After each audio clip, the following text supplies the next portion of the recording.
Activate defenses. Activate defenses. Commence countdown.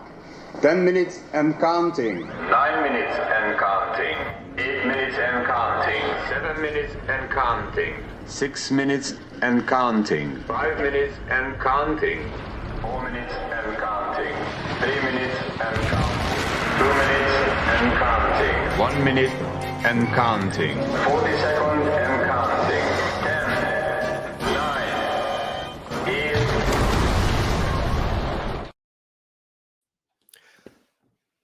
Hello, David Zritsky for the Bond Experience. Welcome, everybody. Okay, let's see who we've got in the chat. I see Alex Lamas, Harv Dor, Ladies Who Bond. What's going on, Josh? Nicholas Slayton. How's it going, sir? Kareem, Jerry, Tim. Oh, my gosh, we've got a cast of thousands, and why not? This is going to be a pretty popular evening. Thanks, everybody, for joining this happy hour. And for those of you that are confused, that's right. I am not dressed as a teacher on sabbatical. No, I've got my Tom Ford specs on. Let me take those off so I can. Oh, look, there's a world out there. I've got my Omega Planet Ocean 42 millimeter Quantum of Solace. I got my Tom Ford Harrington. I've got my Tom Ford shirt on. Yeah, straight from the movie. That can mean only one thing. We're talking Quantum of Solace, arguably one of the most stylish movies. So welcome, everybody. First of all, what is everybody drinking? I'm going to pretty much be on brand. I've got my Vesper. One of six, you ask? I don't know. Oh, I'm sucking from the teat of a Bond franchise is what I'm doing. It's absolutely delicious. That's legitimate. Little bit of quinine in there, little bit of lemon peel. I didn't keep the fruit. I accepted it. We'll see how it goes. We got a Negroni going on. Wow. Very nice. What else is everybody drinking? We've got a little bit of Guinness. We've got a water. And why wouldn't you drink water? Because, you know, there is a water shortage, they say, in Bolivia. This land is worthless. Well, we'll see about that. My guests today are not worthless. They're absolutely incredible. But ladies and gentlemen, if you don't have a drink, get a drink. Grab your Vespers because it's time. It's time to get in. I said get in.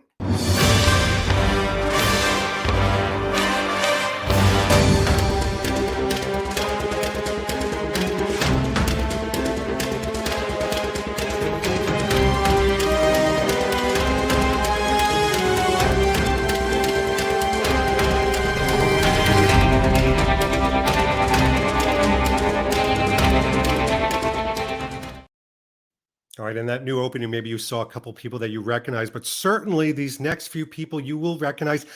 I need all of your help in the chat. Let me tell you how this works. You say something like, somebody says, what an awesome intro. I didn't pick that willingly. No, super surefire. I have no idea. Yes, Grant, it's a brand new opening. You're the first people to see it live. Really good graphics. It wasn't me that made that. No, it was a very, very talented gentleman we're going to have on the show pretty soon. But real quick, I've got to introduce you to some other talented individuals so I don't talk about this myself all night. The first individual, I was able to spend a lot of time with him and his fiance. They do make a charming couple, but he's what's the term? Damaged goods. I'd like to invite to the show Luke Taggart, Bond's apartment. What's going on, man? Damaged goods. Damaged goods. I like that. Doesn't that sum you up? I prefer to be a dancer. A beautiful dancer. She was a Yeah, the dancer. Russian wife, a beautiful dancer. Are we going to be quoting all night like geeks? I think so. What do you think? Is that a little better? Not Oh my really. gosh, that's amazing. It's like, That's your outfit for the evening? Is that poster? yeah, it's like press junket chic, I call it. It's working for you somehow. Thank you. Luke, how are you doing tonight? I'm fantastic, David. How are you? Good. Are you excited about this discussion? Oh yeah, always. Hello, Got a Jack. Couple Thanks for saying hi to people me. recognizing you here and there.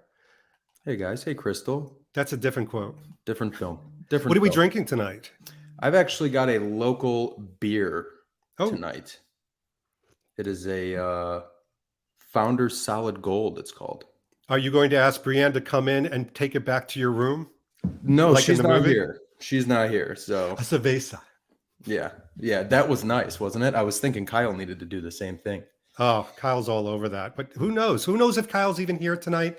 It's surprises galore. Let's keep inviting people. But this next person I want to invite, literally in the Bond community, has the most capture or kill orders cumulatively, and his new mantra is, "Look how well your charms worked on her." Yeah, well, that's just him. And of course, it's Kyle.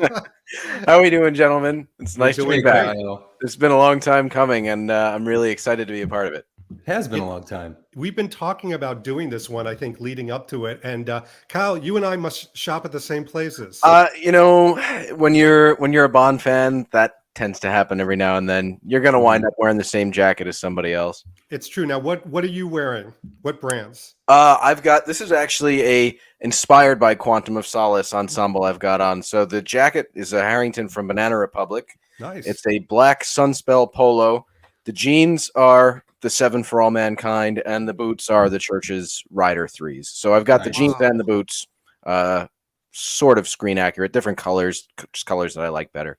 But we're going to talk about that because I think this movie is one of the ones that catapulted most of us into this hobby, the sartorial Bond style hobby in a big way. And we went off in a lot of different directions. So we will do that. Of course, We've got you to thank for that. No, we've got this movie. Let's thank the movie. And we were all wonderful megaphones to that. But easy, smile, and beautiful watches. Sure. No, dude, I said it right. I said it right. It's close. It's easy smiles and expensive watches. But F me. you know, Eva Green doesn't care. It's, you know, you're paraphrasing. It's fine. I don't believe him when he says it wrong. That's the thing. I think he's just screwing with us. There's no a little way. bit. I've known Kyle for a long time. Okay. There's no way. This would be great. A trio's nice, but a quadruplet is so much better. So this next person is a little bit of the Simon Cowell of the group, and we wouldn't have it any other way. Unfortunately, he ignored the advice to eat peppers, and he drank bottled water with little kids peeing in it, but he's still here today, even despite that. It is none other than Matt Spazer. Hey guys. Hey, yeah, man. I've rough on the water. A little rough on the water, a little spielkus in the nachas, right? Yes. You look fantastic. Matt, Well, what are you thank drinking you. today? You got hardcore stuff you're drinking. I have some Johnny Walker Black Label from the Yankees. Wow, Yeah. look at that. Right? Yeah. From the Yankees. I didn't even know that they had a Yankees version of that. I didn't know either until I got this as a birthday present. Hello, Yeah. Edie. All Hello, right, Jack. so we got to shoot the elephant in the room. Horror Door has a good point. You're looking sharp, man. You're not looking too shabby. What was the inspiration for this outfit? So the inspiration was the, what do you wear, to a fancy evening party? And I think Quantum is one of the best examples of that. So I'm not wearing any screen accurate clothes, but I took some inspiration from Quantum, and I'm wearing a dark navy suit from Turnbull and Asser. This is a vintage suit, about 40 years old. I'm wearing a bespoke shirt from Frank Foster with some double cuffs, which I don't wear too often, but that's the cuff of this film. Yeah. And I have a blue tie. It's not that close to the Green of Craig one, but this one is from Charvet. It's really close though, and it looks really good. Mm-hmm. Well, thank you guys. It's a classic now- ensemble. Thank you. Yeah, and by the way, Kyle, I didn't ask you, what are you drinking? That on me. Well, I've got a giant can of oil. Dude, that is freaking genius. That Cheers. is genius. You may win the I internet didn't tonight. make it 20 miles. I need to drink it now. So we're going to find 2 bottles of Foster's in Kyle's dead body At least 2. and a bullet to the head. Yeah, we're going to be quoting. If anybody thinks this is not going to be a gush fest, you should probably tune out and go watch something else. But this would be great. And this is kind of the usual number that we have. But we had to invite somebody that is so passionate to this movie, has incredible tendrils into it. And I would love to say he's like in the movie, he's sort of going rogue, almost defecting from James Bond radio. But we have him. He's flying solo tonight. And you know something? We're not even too bothered that he was just sleeping with Dominic Green to get to General Madranos. Yes, it is JW. Welcome to the show.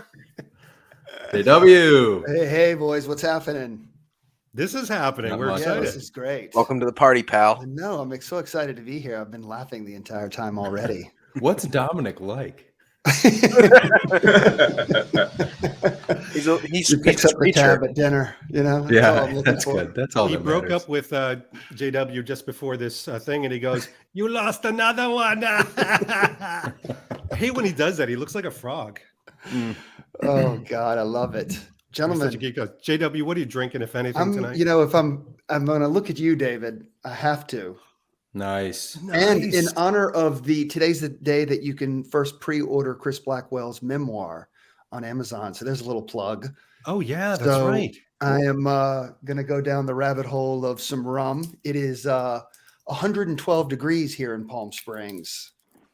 Whoa. So Nice. a little Blackwell rum over some rocks.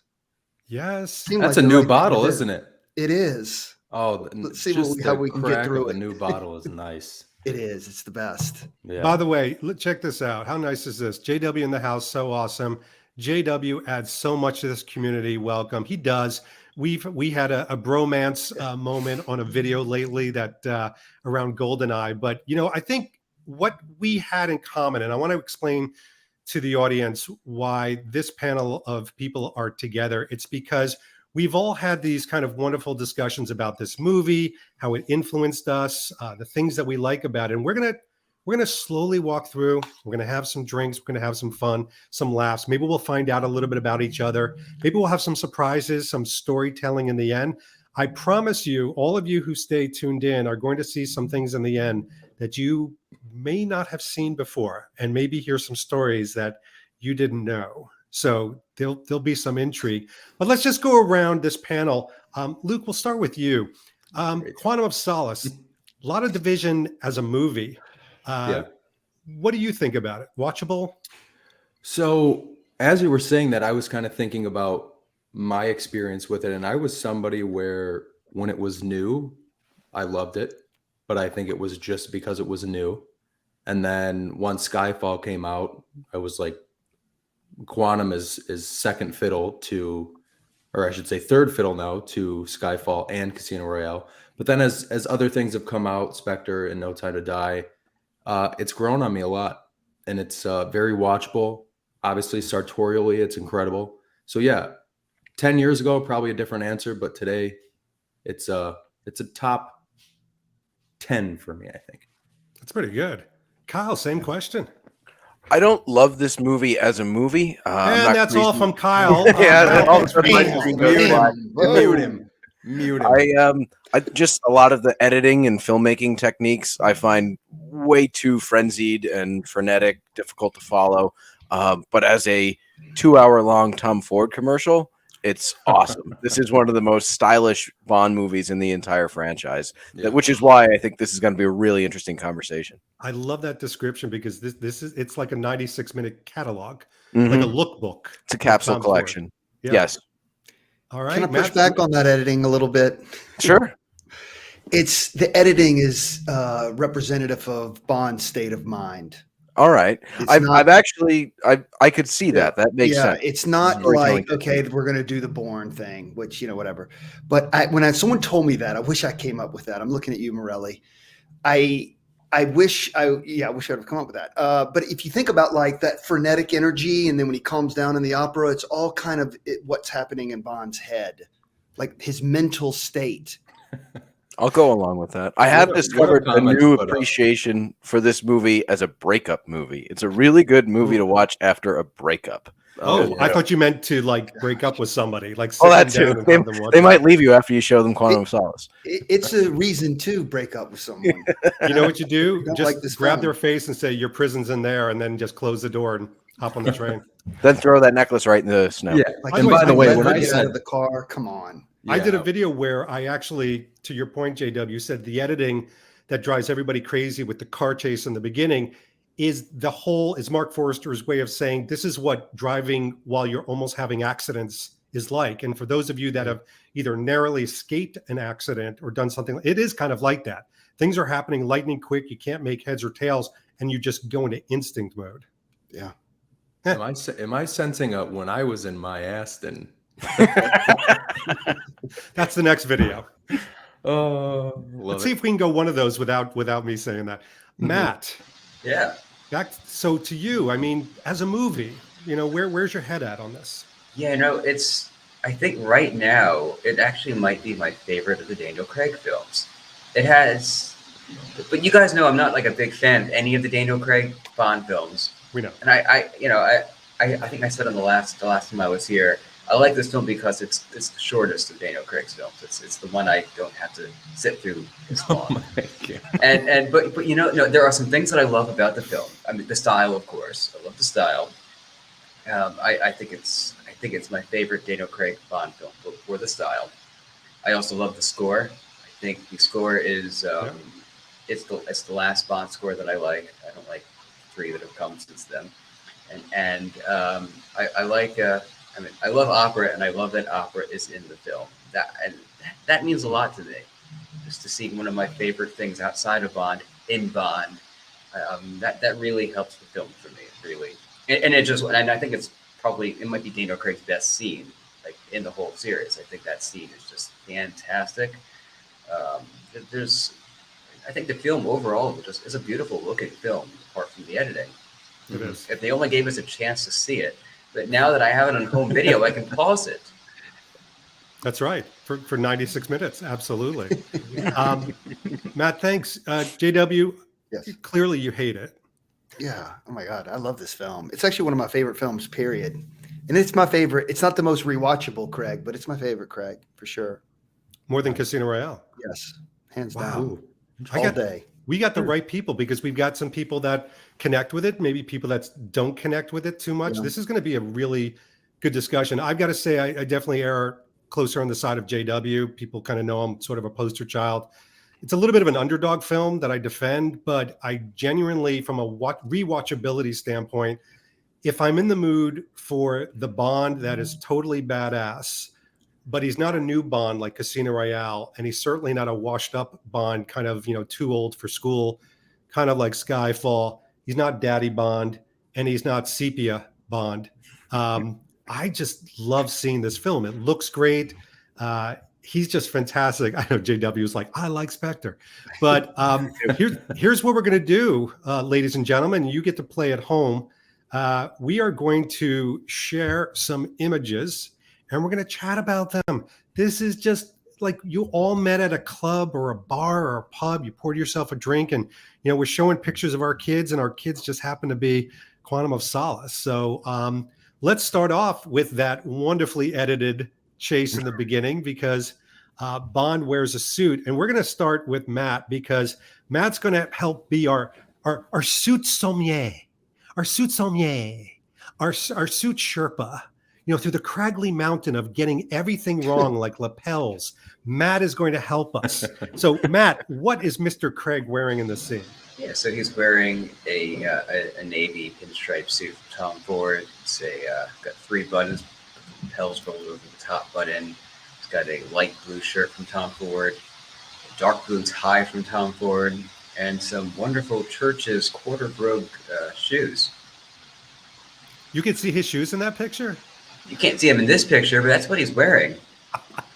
I know you know this. Matt wrote the book. For those of you just tuning in that don't know, that have been hiding under a rock, come out.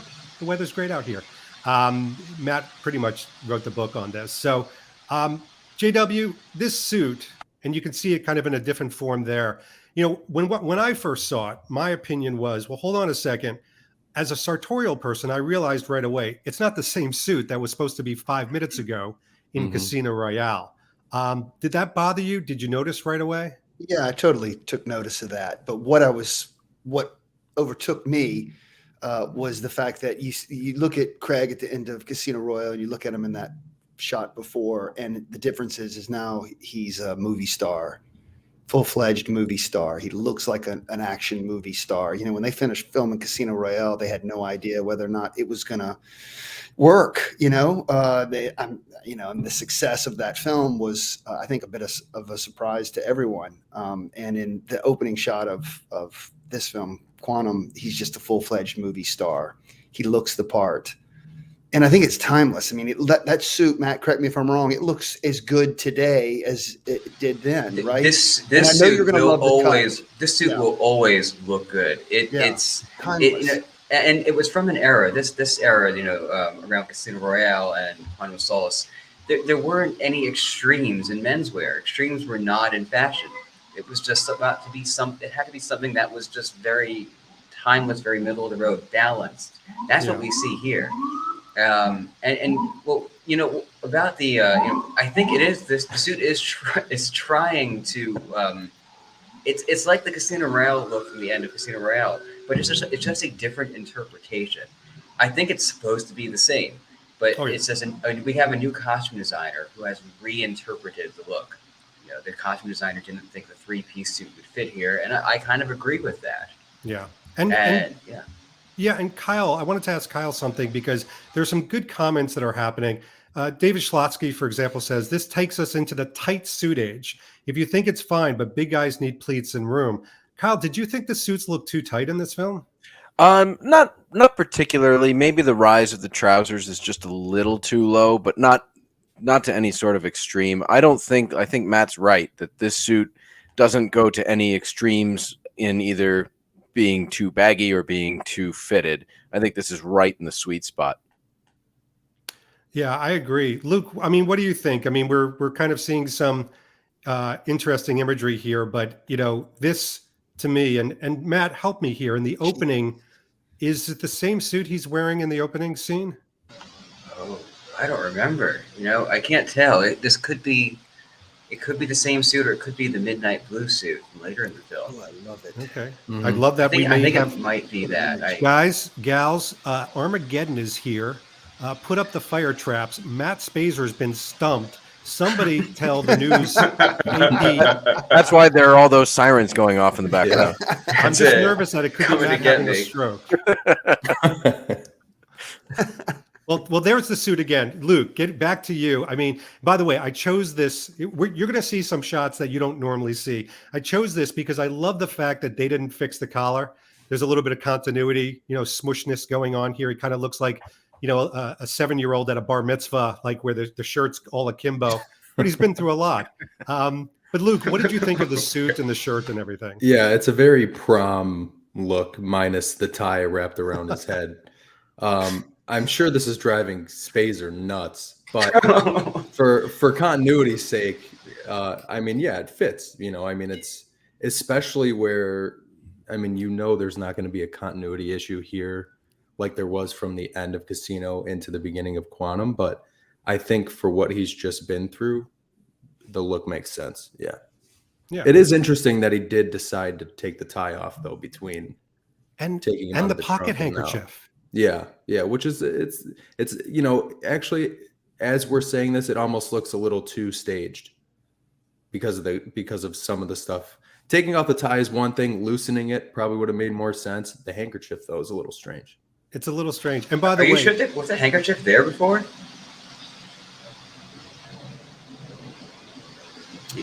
I don't think there's any handkerchief in this outfit, because I think that was something they were trying. I think they were, from what I remember, I think they were trying to, because there was no handkerchief in Casino Royale, and I think that was something they were trying to capture here. Boys, totally Matt redeemed Spazer himself. is back. Exactly. He's not only redeemed, he's back on top. Don't you scowl at me, Matt. I know where you live.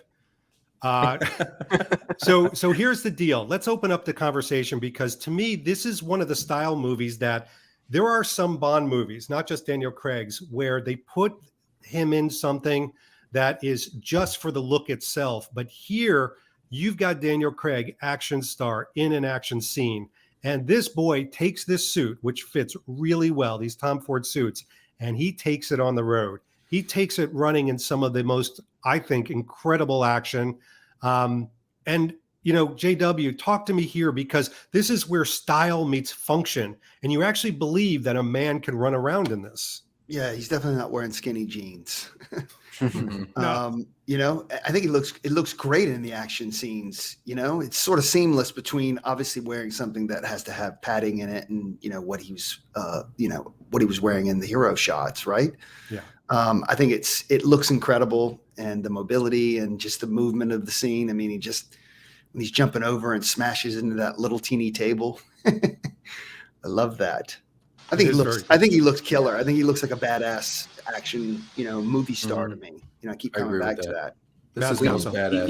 You know what I love? What I love about this shot is you can see those double vents just kind of flying out. Yes. And double vents I think, are the best suit look for action. I love the way they move. And we don't see that a lot in Daniel Craig in his other films. He's usually wearing single vents in his other 4 films. And I think that double vents really show movement well. I agree. You're right. It's Yep. got cinematic flair, right? Both does. literally and figuratively. Yeah. I like it most when they're still stitched shut. That's how you wear it, Luke. Yeah, That's this exactly is a how hint I for wear all it. of you in the chat Right room. off the rack. Make sure you take here the we go. stitches out. That's a good heads up. Kyle, let me ask you a question. When you see these type of action shots and running along the roof, how much does that help in cementing? I need to capture looks from this film. Is the action part of it, or is it Bond posing and looking badass? Well, most people know, and you can tell by what I'm wearing, I'm a huge fan of tactical Bond, like when Bond dresses in tactical mission-oriented clothing for an action scene. But I also love it when Bond is pulled into action and then has to do an action scene in his suit. And I think that's part of what makes James Bond special, is he's in a suit doing all of these things that other action heroes would just wear regular street clothes to do. So yeah, I think this is one of the things that when you see Bond chasing down Mitchell and shooting his Walther and everything in this suit, it does make you feel a little bit more special. It makes you feel the character is a little bit more special, and you do want to capture some of those looks. Yeah. Yeah, no, it's a great point, because I think that's so much when you think of Bond in a suit, especially like Roger Moore and even Sean Connery, you think of immaculate suits that really don't get even the smallest dust bunny on it. This guy gets his suits ripped to shreds, which I think is an important distinction. But he cleans up well, right, Luke? I mean, this is the first time we kind of see him in this film in that trench coat in London when he goes to CM. What do you think of the outfit? I think it's something about the trench coat in the scene. I mean, obviously it's raining, but I just think he's the film as a whole. It's in my opinion his most badass Bond moment of the entire Craig era, and I think he's still finding a way to come across like a badass with the trench coat on. So I think it fits. I mean, it's like a dark scene. You know, the lighting, even with like the cinematography in this scene, I think it's perfect. And by the way, Matt, it's not a trench coat, is it? It's an overcoat. Are we getting that? I believe this is an overcoat. Yeah. Do we know? Is that a Tom Ford overcoat? Yeah. That's pretty sure that's Tom Ford. I mean, who else would make an item of clothing for this film? Not That's Brioni. right. The Gap. We'll touch on that, I'm sure. Yeah, exactly. Matt, while you're warmed up, obviously a cleaned up suit. What color is that? It's hard to tell because Luke's right. Wait, that was a the dark coat suit. or the suit? The suit. The suit. I believe the suit is like a very dark charcoal gray. Because it's a suit that we're going to see up and coming when Yeah, they're we doing see the that more. yeah, they're doing Yeah. the Minority Report thing, right? Yeah. No. Yeah. Although Yeah. the overcoat I find rather boring. It's kind of just doesn't really have anything going for it. It's nothing special about this coat. It just kind of hangs on him compared Just to the one can't we're wait. Yeah, gonna see. but also just the style. It's just a very basic style, and I don't think there's anything that it's. I think it's one of the low points of the of the coat. I mean, of the film. It's just the coat I doesn't just have want to a fly assure my fighter. audience that Matt Spazer is marked safe, but he does live in New York City. So you will hear sirens and you will hear people trying to mug him. So just ignore all that. Hopefully not in this house. Well, it's a rough house. By the way, the Depends on how shushing long noise this that you goes. hear Yeah. when he speaks is Jana taking a 2-hour shower. So nobody be alarmed about that. It's just free water will do that. 2-hour shower. Hang on, David, real quick. I want to jump in on this because Please. look at this shot. Look at the way it's framed. Don't look at just Daniel Craig. Look at the clothes and the way that they complement the scene and the way that they complement Judi Dench. I mean, I think it's a beautifully framed shot of two incredible actors who are bringing a level of intensity. And I think their clothes, that muted, I think it looks beautiful. I You agree. know? I think it's important. I mean, Let's keep bringing that out, JW, because one of the things that Kyle said that I think is really important is this is like a lookbook of style. It's not that the styles are great. The environments, the way they're shot. And the other thing is in this film, I love Craig's portrayal as Bond because he has an economy of movements and words. This scene says it all. He's like, yes, I do. Da-da-da. And watch him. He hardly even moves his chin. You know, he's not sitting there with soliloquies about how he missed somebody for 5 years. Not that that's bad. You know, to compliment JW, to kind of piggyback off that, you know, especially after you mentioned the thing, JW, about the editing, it's like, it's I'm gonna have to rewatch it and look at it in a different, pun intended, lens. But I mean, these costume designers, they choose these outfits for a reason, you know, and it's a dark scene, something, you know, they, you know, almost kind of like somebody was under their nose for years. I mean, they kind of look, you know, it's like almost an embarrassing moment, but the two of them are like in a very dark place and their outfits convey that. So well said, JW. I mean, and look at the drapes and the lighting and the paint color and all that. I mean, you got to think that's all taken into consideration, oh my God, right? JW should be Bond's apartment, not Luke. No. Drapes. But Anytime. It's true. I mean, Anytime. it goes beyond costume design in this film. Set design in Quantum of Solace is right on the money. All of the sets, the production design looks really, really good. Oh, definitely. Yeah. By the way, here's a nice close-up shot. This I chose this because we're talking about this is the movie that has an economy of style. It doesn't have anything, I don't think, maybe we'll argue later, garish on Bond. And it has an economy of movement and what he does. He is, in both style and the way he portrays Bond, a machine. Calculated. In this film. Yes, calculated, exactly. You know, I mean, we'll notice that every outfit in the film is a dark outfit. I mean, you know, all the suits are dark, the coats are dark, the polos are dark, everything is dark. But you do have these white shirts that really highlight Bond. If it wasn't for the white shirt, I think we wouldn't be drawn to Bond's face. So these white shirts really point to his face in all these outfits of the sea of darkness. Tiki Bond, by the way, I do know this. So yes, Daniel Craig they did tan him up for this film in a bottled way. Like most people from the UK, does not tan well. Does not tan like Luke Taggart. Nobody tans like Luke Taggart. In the dead of winter, sitting in his basement, the guy is browner than a chestnut. You'd be surprised. I salute. You would be surprised. It's a scary pale. He did use that, and that's why you get that. But I think, because of where he's going to be, it works well. I will say this, Matt, put a pin in the whole darkness thing.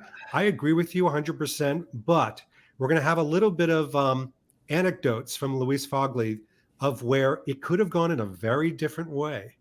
And we'll call out the different outfits where they had alternatives that were the negative of that. But let's move on because we do have a movie to get to. Oh, come on. I mean, sorry.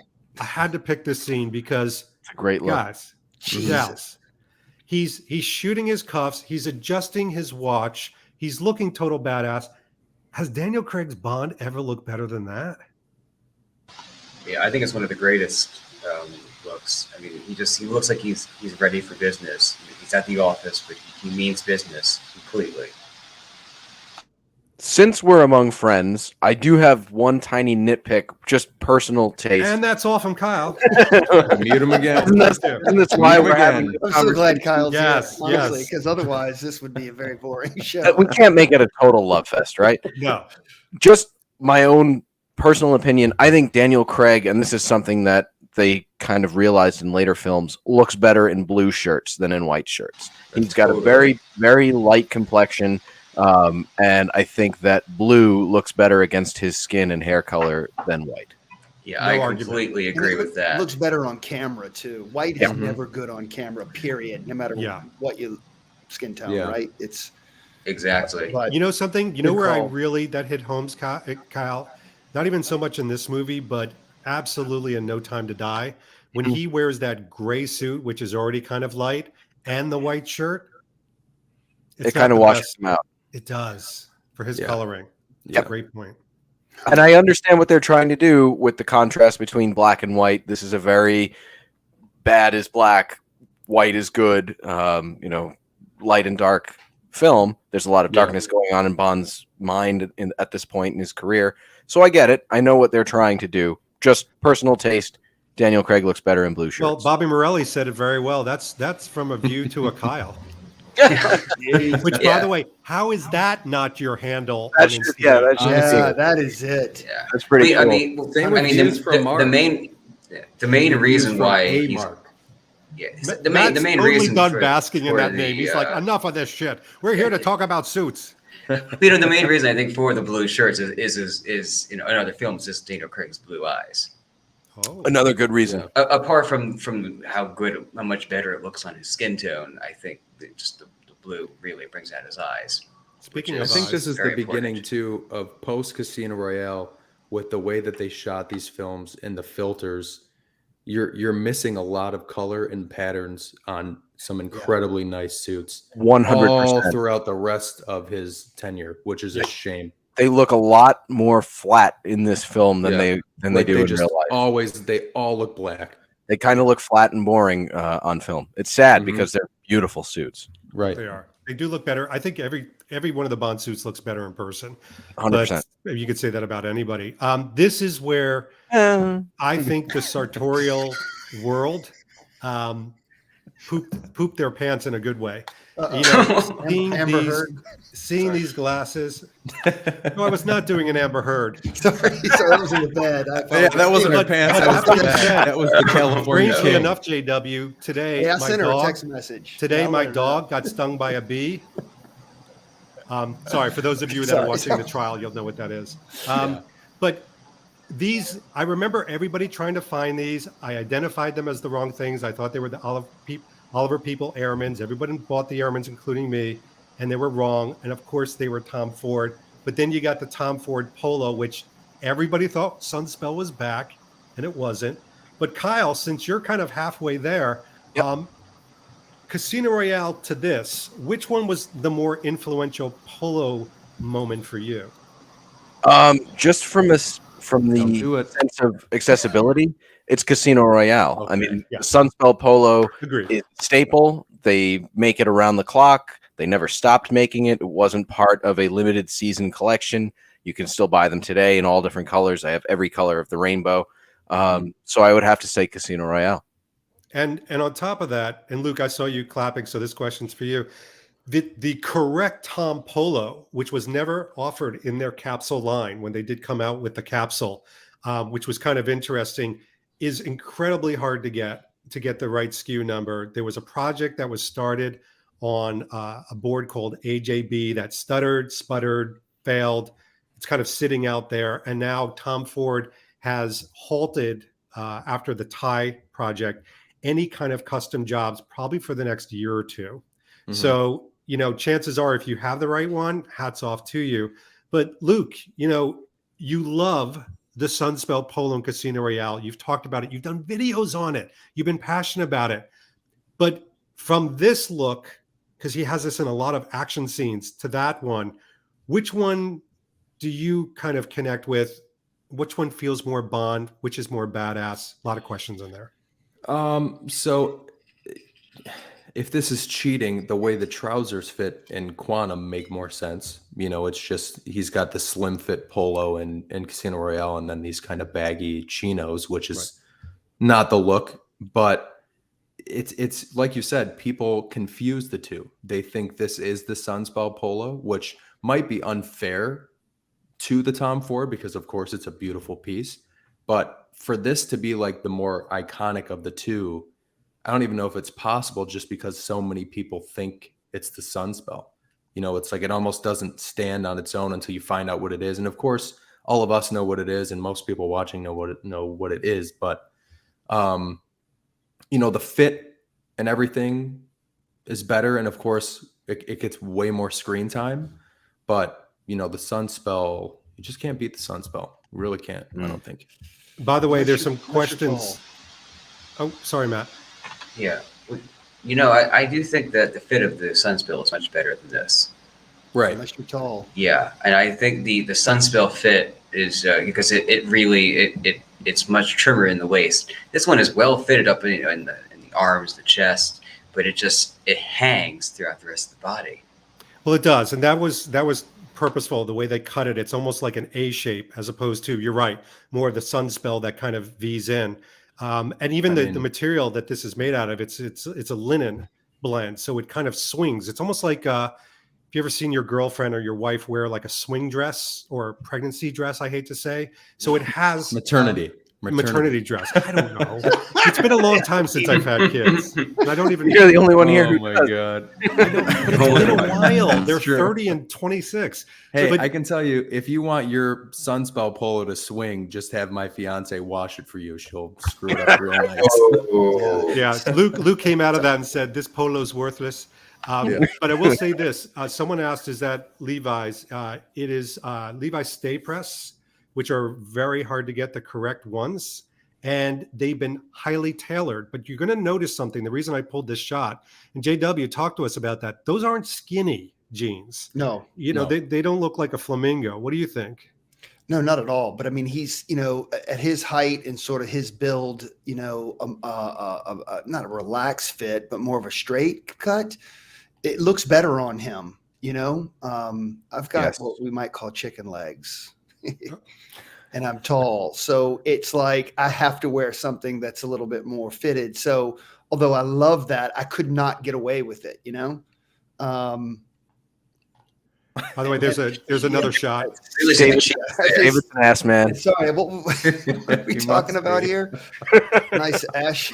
Look, these You have threw been JW right on in the middle of the course night with grabbing the screenshot, by the way, Dave. That's right. That's a slim, not skinny butt. No, and Jesus I did this.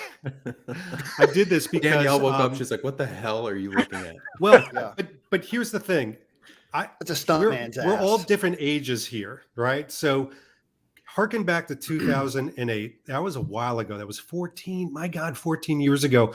I remember people, eagle-eyed people, literally slowing down frames and trying to see, hop stitches on belts and what is that belt, and doing the research. And crazily enough, we were able to find all these things like the Prada belt, which is just bonkers insane.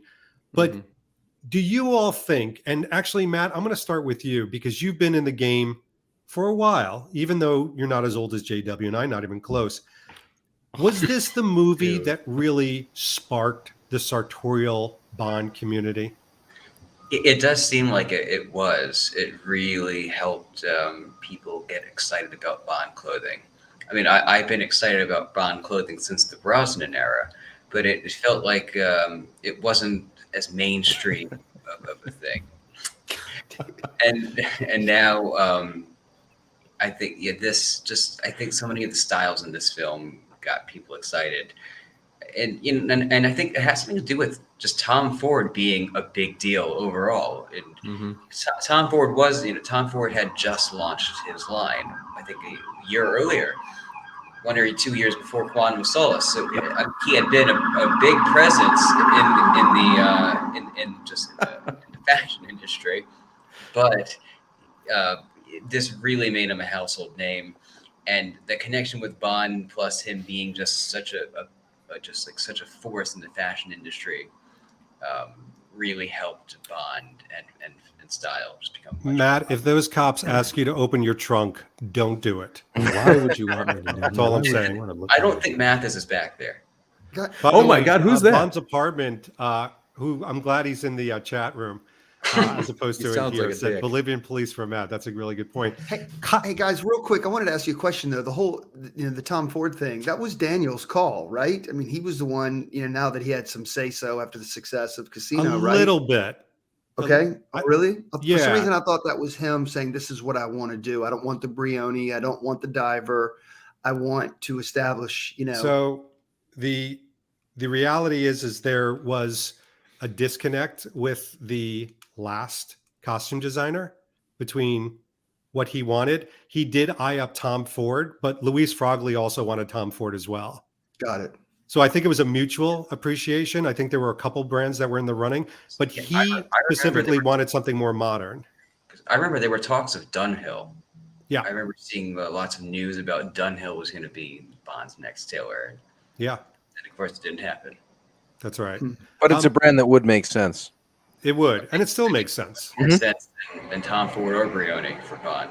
Yeah. Mm-hmm. Kyle, question for you, because I met you when you were, I could say this because we've been friends for a long time, a young man. Do you remember, were you part of kind of the emulation of Bond back in 2008? 100%. I did it on a very different economic level because when this movie came out, I was 20 years old and I was in college. But this was when I first discovered your work. And I think we can't discount a lot of what has come out of the Bond sartorial world kind of stems from people like yourself and What's Daniel Wearing kind of eyeballing these things and saying, hey, this is what Bond wears. You can wear it too.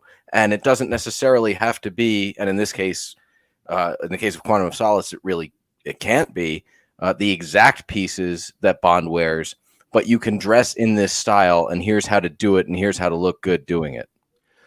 That's a great point, because even obviously older than you, I remember sitting in the theater watching this for the first time, and I think a lot of people went through the same thing with Quantum of Solace. You're trying to wonder, am I liking this as much as Casino Royale? It's very different. Am I loving it? Am I liking it? Am I not like, there's a lot of emotions that go through in any Bond film. You're analyzing because you can't enjoy it. No doubt. This very image that everybody's seeing right now where I realized, holy cow, as brutal and as different as Casino Royale was to Die Another Day, this just took it to a new level. Having this guy bleed out, raising his hand so his arm is above his heart, which would make a man bleed out faster, getting him in the femoral artery, making him a killing machine, like Justin just said. This was a totally different Bond. And to me, I can't separate it from the clothing. When I wear something from Quantum of Solace, I feel a little bit more badass. Even though it's stylishly beautiful, I feel connected to the character. JW, I mean, you're an emotional guy. Do you get that connection? Totally. I'm very emotional. And I got to tack on the thing. He's apparently, JW, you're an emotional old man. I'm getting emotional. I didn't say old. Look at that hair. That's good young hair. Yeah. The thing that kills me about this scene too, Dave, I got to tack onto this, is once he's got him and he's got the arm and the way he looks around to see if anyone's seen what's going on. That's what gets me. And it's a game changer for Craig. I mean, he's just a total like machine, he's like an assassin, as you always say. And to do it in a navy polo of any kind is relatable, which, connects you more to the scene, to the character, to see, that take place is pretty powerful. Yeah. Which is, there's so much residue back in 2008 from this scene that I have trouble seeing the guy make pancakes in Corn Apple because of these type of scenes where he's badass.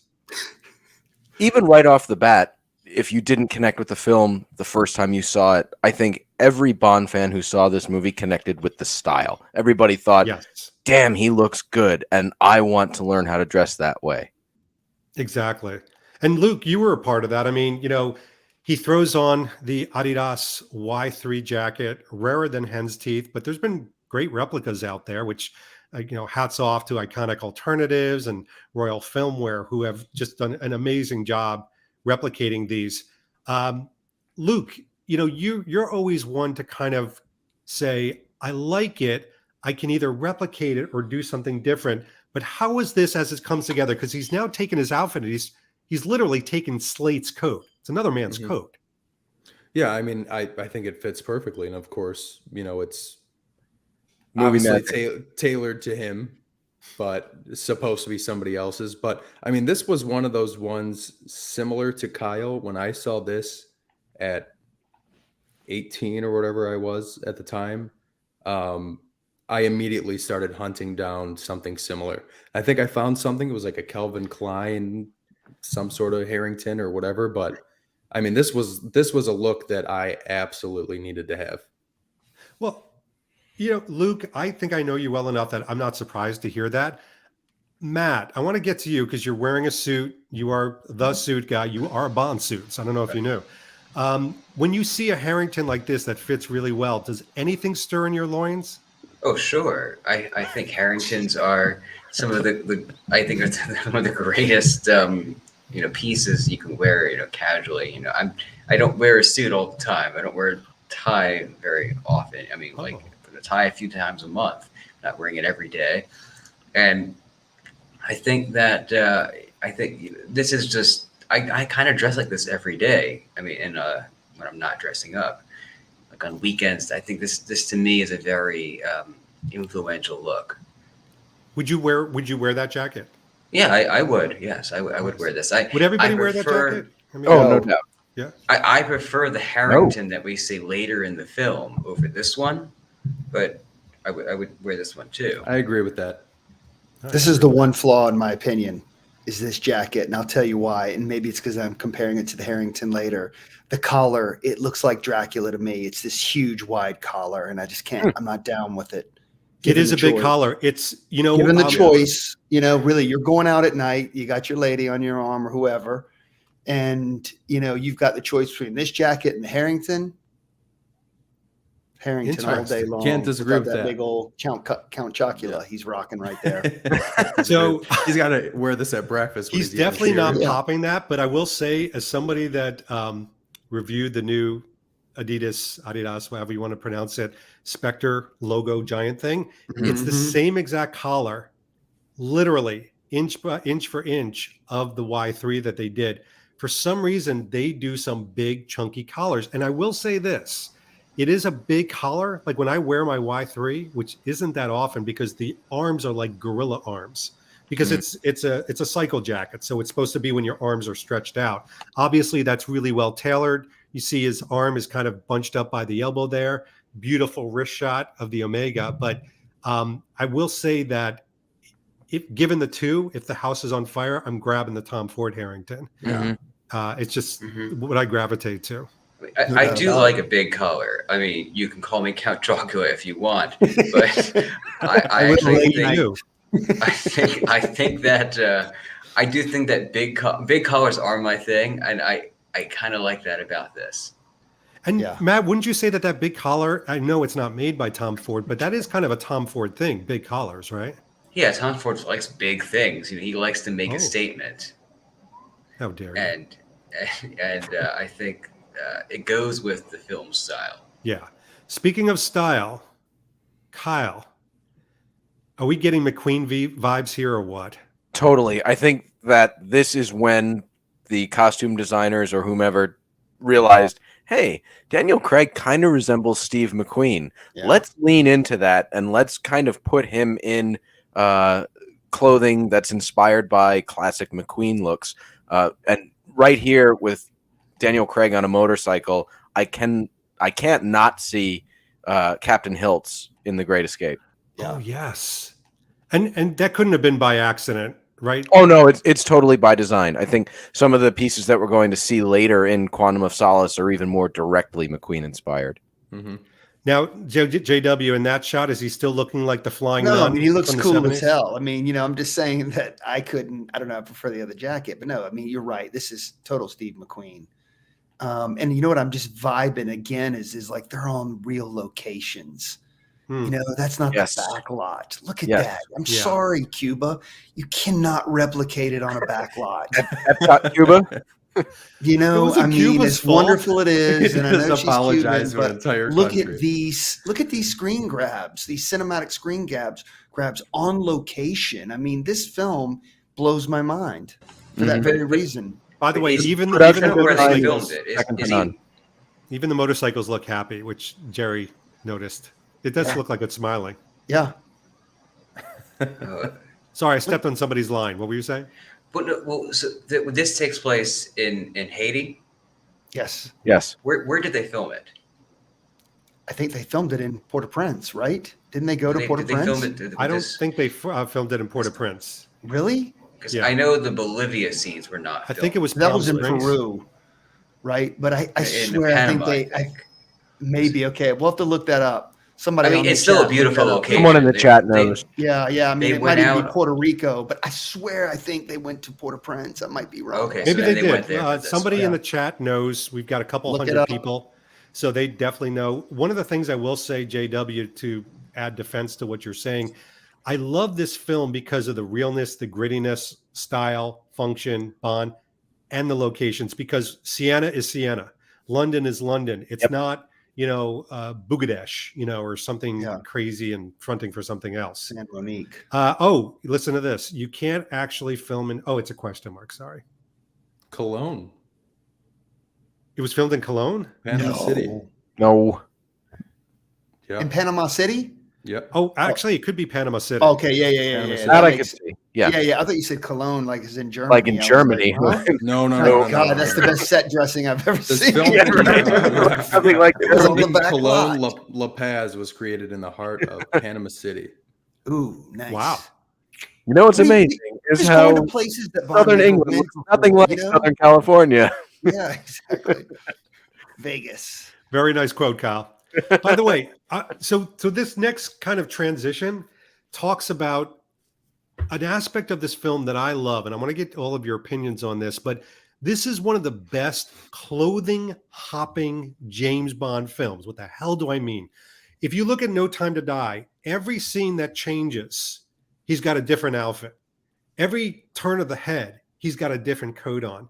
In this film, he travels with his clothing. So, for example, he's here, but then he's in the opera area, right? He's in Bregenz, Austria, and he's still wearing that same outfit, which means he traveled that whole way with that ripped up Tom Ford shirt underneath. But it shows that this is Bond on a mission. This is badass Bond. He's not thinking about, I need to stop at a new Tom Ford store somewhere in Miami and grab something. What do people, and Luke, we'll start with you. What do people think about the whole globe hopping style aspect of this? I think it's a realistic thing. Yeah. I think it's by far a lot of people complain that he shouldn't have the expensive things that he does, but like, come on, it's a film and it's James Bond, like, too bad. But realistically, him traveling from place to place in the same thing, like picking up a lead and then chasing it down instead of like going and getting a tailored suit, like in the middle of Haiti and then changing and then showering and then chasing it down. Like, this makes sense. Yeah. I just think it flat out makes sense in a realistic way. Yeah, you're right. It makes it more approachable. Kyle, what do you think? I think it makes Quantum of Solace one of the more grounded Bond films. It makes more sense from a narrative point of view for James Bond to, like Luke said, he doesn't have time to stop, change his clothes, pick up a new suit, get a haircut. He's got to go. So he gets on the plane as soon as he can with the clothes on his back. He doesn't have time, and eventually he doesn't have any support, because Right. he's, you know what I mean? So it's just him doing all he can to achieve something. What, did MI6 run out of plastic? Sorry. I think we are about to see something unrealistic that happens. There's a bit of movie magic on its way. I mean, something very unrealistic is going to happen. Is it the breaking of the door handle? I was always confused by that. Way to spoil it, Matt. You mean the fact that he gets a suit that fits him perfectly out of a locker? And it's an homage to the Dr. No dinner suit. It's a perfect homage to Dr. No. Tell us about that. What do you mean by that? So almost all of the details are a copy of what Sean Connery wears at the beginning of Dr. No. A shawl-collared dinner suit, a pleated shirt, a diamond point bow tie, and the dinner jacket has the gauntlet cuffs, which are something that Sean Connery wore in Dr. No. It seems too close to Dr. No to be anything but an homage to it. I honestly did not even know that. I was tonight years old when I found that out. I didn't realize that. I think this is when they started paying homage to Dr. No, because you see it in subsequent Craig films also, that there are little nods to Dr. No. So, JW, question for you. Here is yet another outfit that Bond steals. Yes. He didn't go shopping for it. Digging that aspect, hate that aspect. And I love that they show the guy that he stole it from, he's got the same physique and whatnot, which I always thought was it was fun. It was kind of humorous, I love it. Yeah, I love they that actually, moment. Kind of address the fact that it's ridiculous that he has a perfectly tailored tux, but the guy looked like him.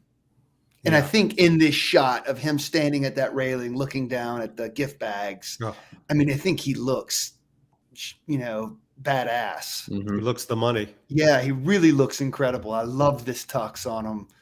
And I love that Dr. No nod, man. I never put that together, but JW, how are you feeling about the tie? I've been staring at it the whole time. It's growing on me. Why right? I mean, Matt, explain this tie to us, because I mean, it's very specific, right? It's a unique, and it's a big collar too. Yeah, so exactly. Well, yeah, it's a diamond point bow tie. So you get a pointed end on the bow tie, something that Bond wears in Dr. No. He wears it in Spectre.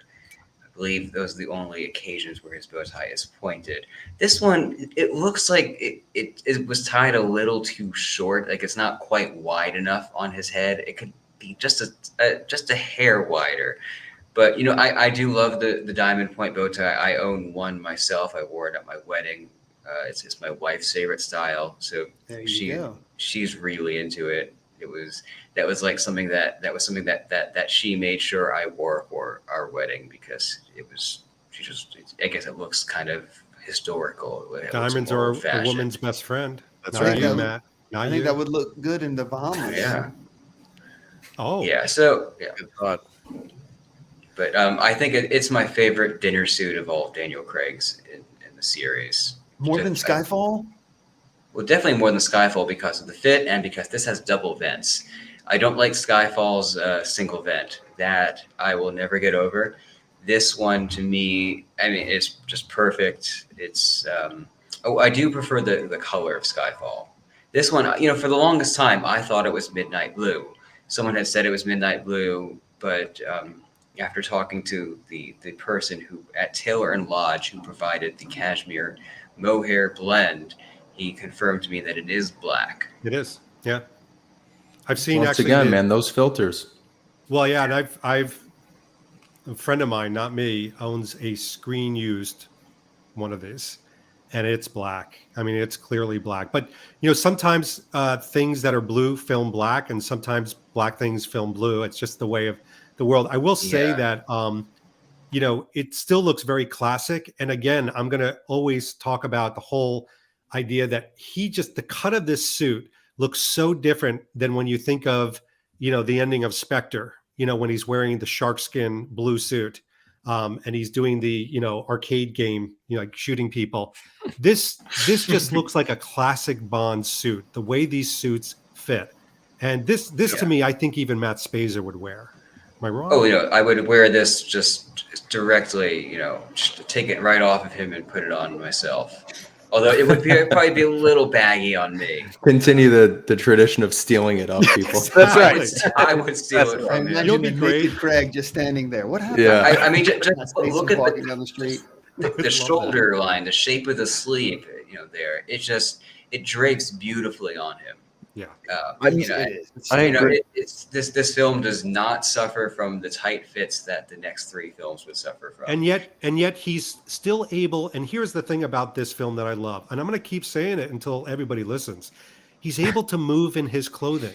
He's able to live in his clothing. When we buy something, we don't wear something where we're restricted, or we shouldn't. I mean, I've got to go to my old videos. You may see a few, but I mean, look at him here. I know he's grimacing, but he is moving and he's an action star in this. Yeah. These clothes just, they don't fight against his body. They follow his body, and it's a closely fitted suit. It's not a loose suit by any means. It's closely fitted, but it's not tight. And a good fit allows someone to move. You can in a well-fitted suit, you should be able to do anything. I've got a question for Kyle. Sure. Because as I've told everybody, Kyle and I have done vacations together, weddings together, we've done a lot. And I've seen him wear a tuxedo. When you bought your tuxedo, which Bond did you pattern your tuxedo, or which movie did you pattern it off of when you thought about purchasing it? Well, I have two, but the one that you're probably referring to is the Casino Royale Brioni tuxedo. So we can touch on that whenever we get around to the next film in our little series. just because I like the peaked lapels, and I think that kind of cranks up the formality a little bit. But I will say that this tux that Bond is wearing here is probably the best piece of Tom Ford clothing in the entire Bond franchise, in my opinion. Nice. John Hang is. on, I got a shocked. question. Yeah, no. I think that's brilliant. Because the more I look at it, the more I'm in love with it. May I ask, gentlemen, a ridiculous question? You know, for something like evening wear, I mean, can you still get that tux? I mean, is there a tradition of? I know things change, right, with each fashion season. Are you asking if Tom Ford will make that tuxedo for you? Or do they still make that tux? I'm sure they would make it made to measure. Yeah. I don't know if you can get that same exact cut. I don't. The collar, though, the shawl collar and whatnot. I mean, can you still? It's collar for sure. The details of this one are very similar to what's in No Time to Die. Yeah. It's very, very similar. The fabric is the main difference. This one is a much, much higher quality fabric. There's no stretch in it. It's cashmere and mohair as opposed to a stretch wool. JW, can I open up? I mean, there's only a few hundred of our closest friends listening to this. This is not going to be a popular video. So you're shopping for a tuxedo right now? Well, I found out there's an event I have to be at that's black tie. Can you share what the event is? Sounds rough. It's the Kiss Kiss Club at the Bahamas. And I've asked David 20 times this week, are you sure it's black tie? Like, is that what I don't want to show up publicly say it's black tie. Okay, so if you're coming to the Bahamas, folks, the Kiss Kiss Club, which I hope you are, it is black tie. I do not want to, I don't want the elevator's doors open and I'm in a black tie and everyone's in flip flops. No, but JW, besides your neurosis and your self doubt, yes, would you gravitate to something like this? Yeah, totally. In the tropics, drinking heavily, probably not the best idea. But I'll sort it out. I just want to make sure we're all in tuxes. I can see you in a white jacket, JW. Thank you. And that's what David and I were like talking about. I agree with that. You are a white jacket man. I mean, the Bahamas, Palm Springs. Right? Hold on a second. Yeah. Yeah. JW, give me credit where credit's due. What did we talk about? David and I had this. We were sending links and stuff. White jacket. Totally. You, Matt. Okay. Well, you need the Goldfinger jacket. That's what you need. You need the white Goldfinger jacket, or the Octopussy one. They're very similar. Or the Spectre one. No, Spectre one's not as good. Kyle just wants to wear a suit like Bond does, dance with Luciana Paluzzi, and with a bloody sock, and turn her around and have her get shot in the back. And Pretty much. It's dark, man. This is dark. That is heavy. Just like, damn. All right, back to Quantum. We've got to control this. So I think this is the type of thing where if you're in a tuxedo, I am not a believer. Matt, you'll be proud of me. You will weep. I'm not a believer when you wear a tuxedo that you start whipping things off. Whip off cummerbunds, whip off ties. If you're wearing a tuxedo, you're committing for the night. You keep your jacket on, your tie. I'm not the prom guy, but Bond looks pretty badass here. Matt, is there any appropriateness to what he's wearing and what he's doing? Well, so he's done with the event. You would not take your bow tie off when you're still at the event, for sure. And I feel like there's something about him here. He's done with his event. He doesn't want to look like he's playing dress up for where he is. So I think it's appropriate that he took off the bow tie. I'm completely fine with that in this setting. He's done with it. He just needs to move on. He's on to the next thing. And that's what we're seeing here. Yeah, Luke, let me ask you a question about this too. Slightly different age group. Luke, you're burgeoning, blossoming into your 30s. What does that mean? What do you think about the pleated shirt? Is that something that you think you could get away with? It's pleated. Honestly, no, I do not. With my wedding coming up and even Lorenzo's wedding, I looked into it pretty heavily and I just don't think I can do it. I don't know if it harkens back and has a PTSD effect of my first ever job of a busboy at a catering hall. And I just but I think I don't think I could. No. Really? JW? Not that I wouldn't try. I just don't think I could. It's all I've ever worn with evening wear. And now that Luke is mentioning this, I'm going, okay, am I getting a shirt? I'm in my own head over here. I think it's very traditional, right? I mean, it's the most traditional of all tuck shirts. It's very James Bond. But is it appropriate, Matt? Oh yeah, it is. To me, it's the ultimate black tie shirt. Something that started in the 1930s, and we've seen it on Bond. And most of the Bonds from all the way up through the 80s. But pretty much, we're the large majority of the evening shirts were pleated. There were like a few, like an Octopussy and Thunderball, that were not pleated, and I think those were to have extra, like, lightweight shirts for the hot climates. But Bond's pleated shirts are often made of cotton voile, sometimes made of silk, and they're made of breathable materials. And the pleats are there because the shirts are often made of cotton voile, which is like a see-through material. But when you have the pleats, you can't see through it. So that means no nipple hair.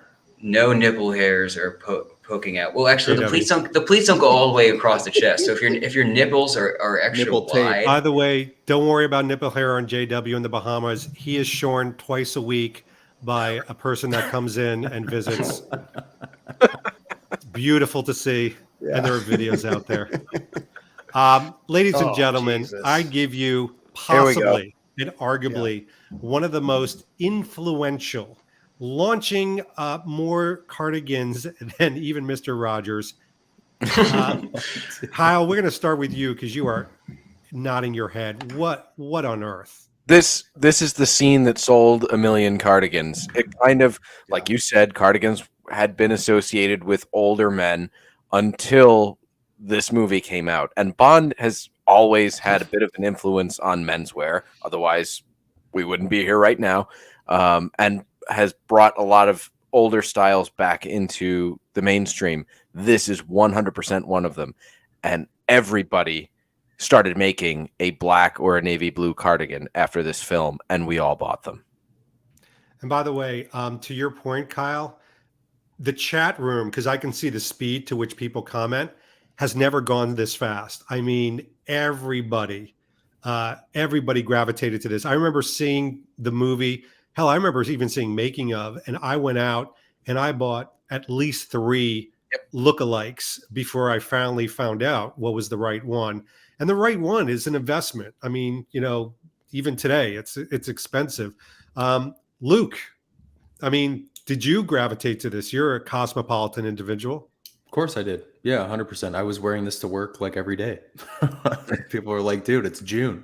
Like, I don't care. So I think the thing with this is, whether it was GQ or Esquire, whoever said that the Skyfall outfit was like the most influential Bond outfit, this should be right next to it. Yeah. That's, because I don't own any of these pieces, so I won't dive too much into that. But as far as my opinion on something, I'll say that I think it should be way high up there with iconic Bond outfits. Yeah. And once again, this is the McQueen inspiration coming through. I mean, this 100%. is really leaning into the Steve McQueen iconography. And he's still got a lot of the different aspects. So he's got a Tom Ford shirt. He's got the same Omega PO 42 millimeter. He's got Levi's Stay Press, but now they're in kind of a sand color. They're not as light. They're not the white ones. And to me, just everything fits perfectly.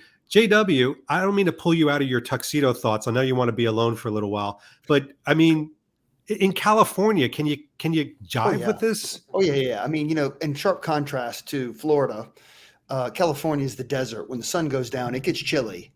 It's you can wear sweaters like this and light jackets and stuff.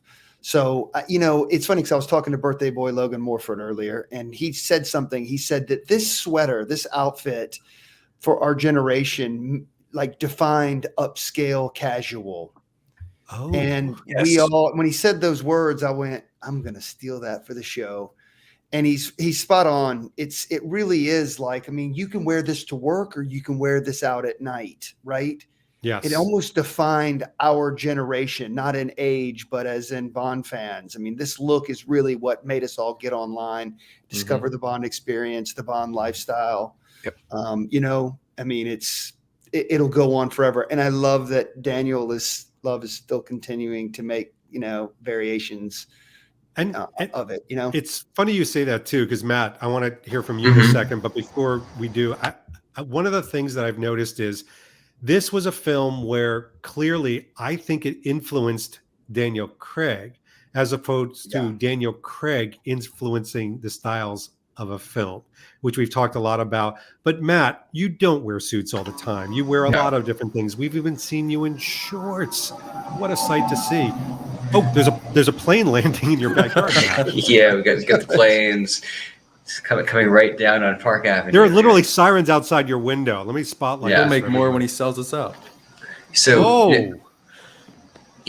I'm looking through the comments, and I'm with Lenny. It's a bit more of a Mr. Rogers thing for me, the cardigan, and So, ladies and gentlemen, we had to let go of Matt for the evening. Unfortunately, New York has had a blackout.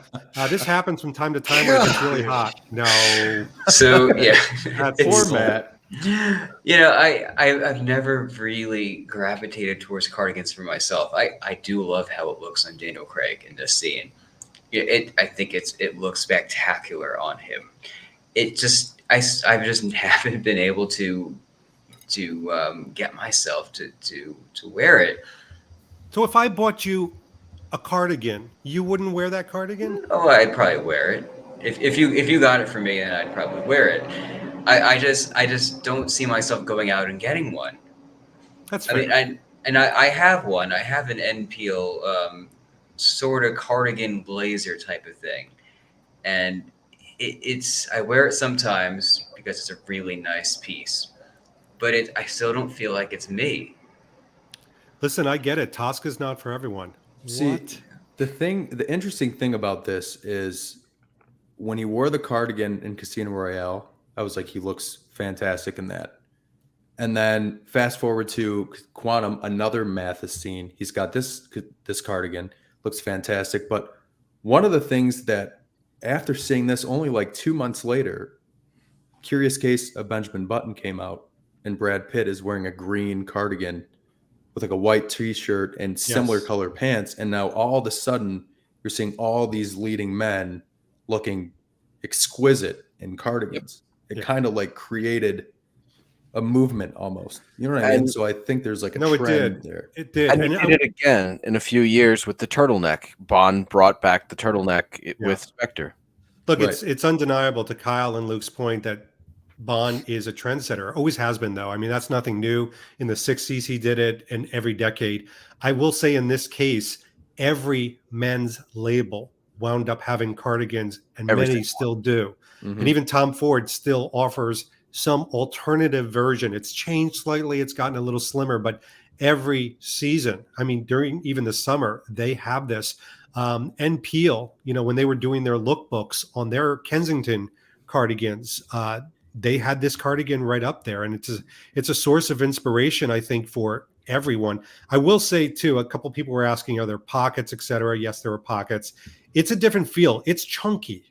So this is not a light cashmere blend. It's merino, but it's got a good heft to it. Wearing it in the hot days would be something. But I will say, whether it's a replica of this or this, I haven't seen anybody try this on and it looked bad. Yeah. Because the way the shoulders and the lapels look, it just frames everybody well. David, I think. Sorry. What I was going to say, I think that the heft of this one makes it look a lot better than the Casino Royale one.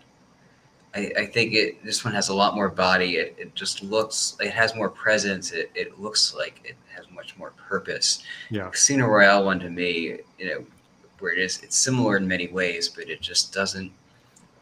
He doesn't look quite as refined. He's wearing like a it looks like a Sunspell t-shirt, but then like a dress pant in Casino Royale. Yeah. You know, so it's like the whole outfit, like he looks great, which is also a theme of Daniel Craig looking fantastic in something, but then the practicality thing isn't there. Yeah, that's what he wore to the brunch buffet. Right. JW, what were we going to say? I was just going to say this is one of the pieces that whenever I've worn, people on the street will compliment. Someone will always compliment. Oh, yes. it feels whichever one you get, it feels luxurious when you put it on. It changes the way you move throughout your day.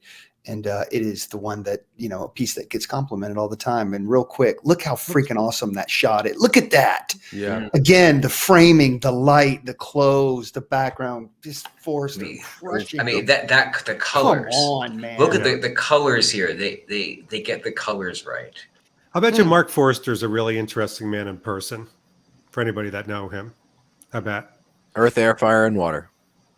Oh, very good. That's right. He wanted the elements, and he got them. And I think that's one of the best things about this film, the way he incorporates those elements and uses them.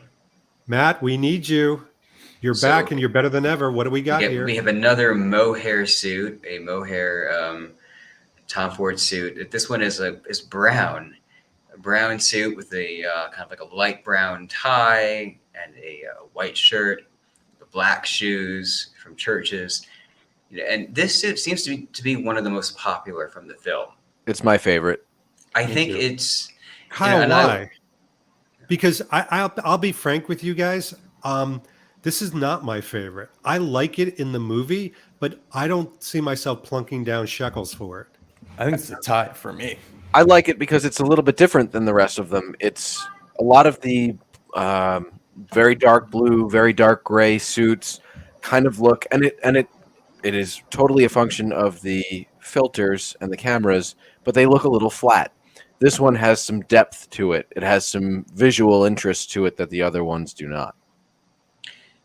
Yeah, because I have the costume cards. I have the costume cards from I think most of the outfits in this film.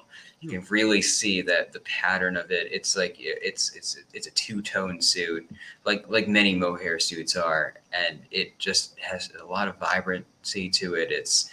But also just the brown really looks great on Daniel Craig because he I mean that bronzer they put on his face really, his complexion is very warm. And it really brings out the warmth in him.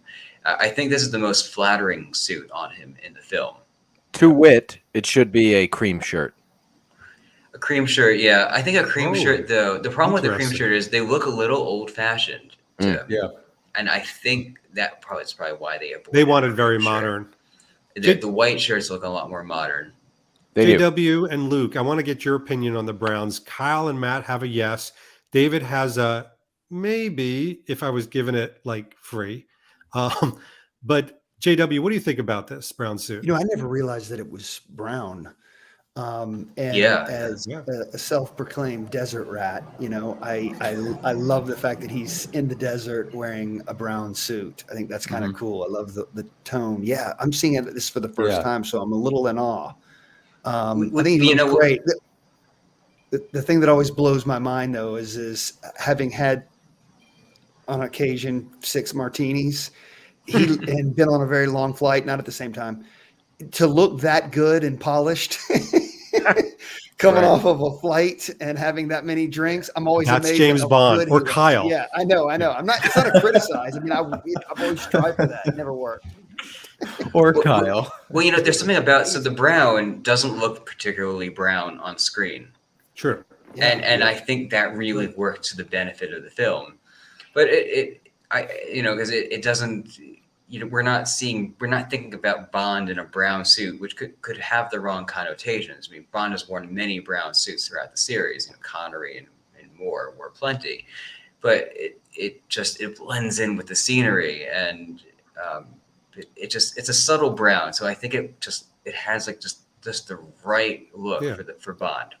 It's very Luke, cold.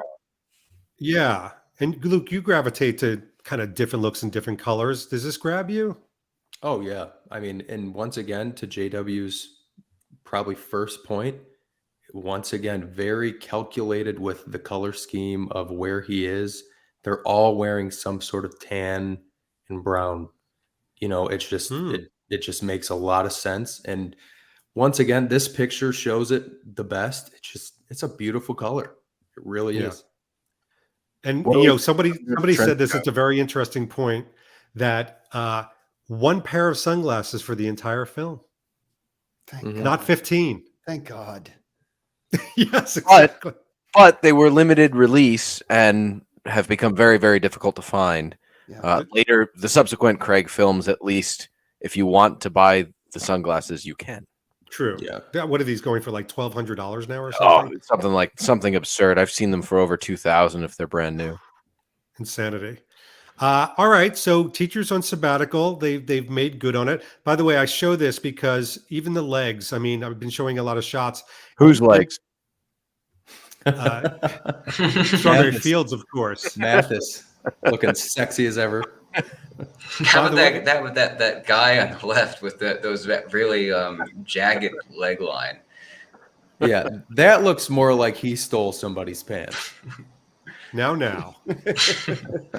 I'm sure he's some of my wonderful people. But look at Bond there. The suit jacket. And Matt, I know that you're going to find affection to this. The suit jacket is not riding high. It's not above his butt. It is at what I would call the appropriate length, wouldn't you? Oh, it's the perfect length.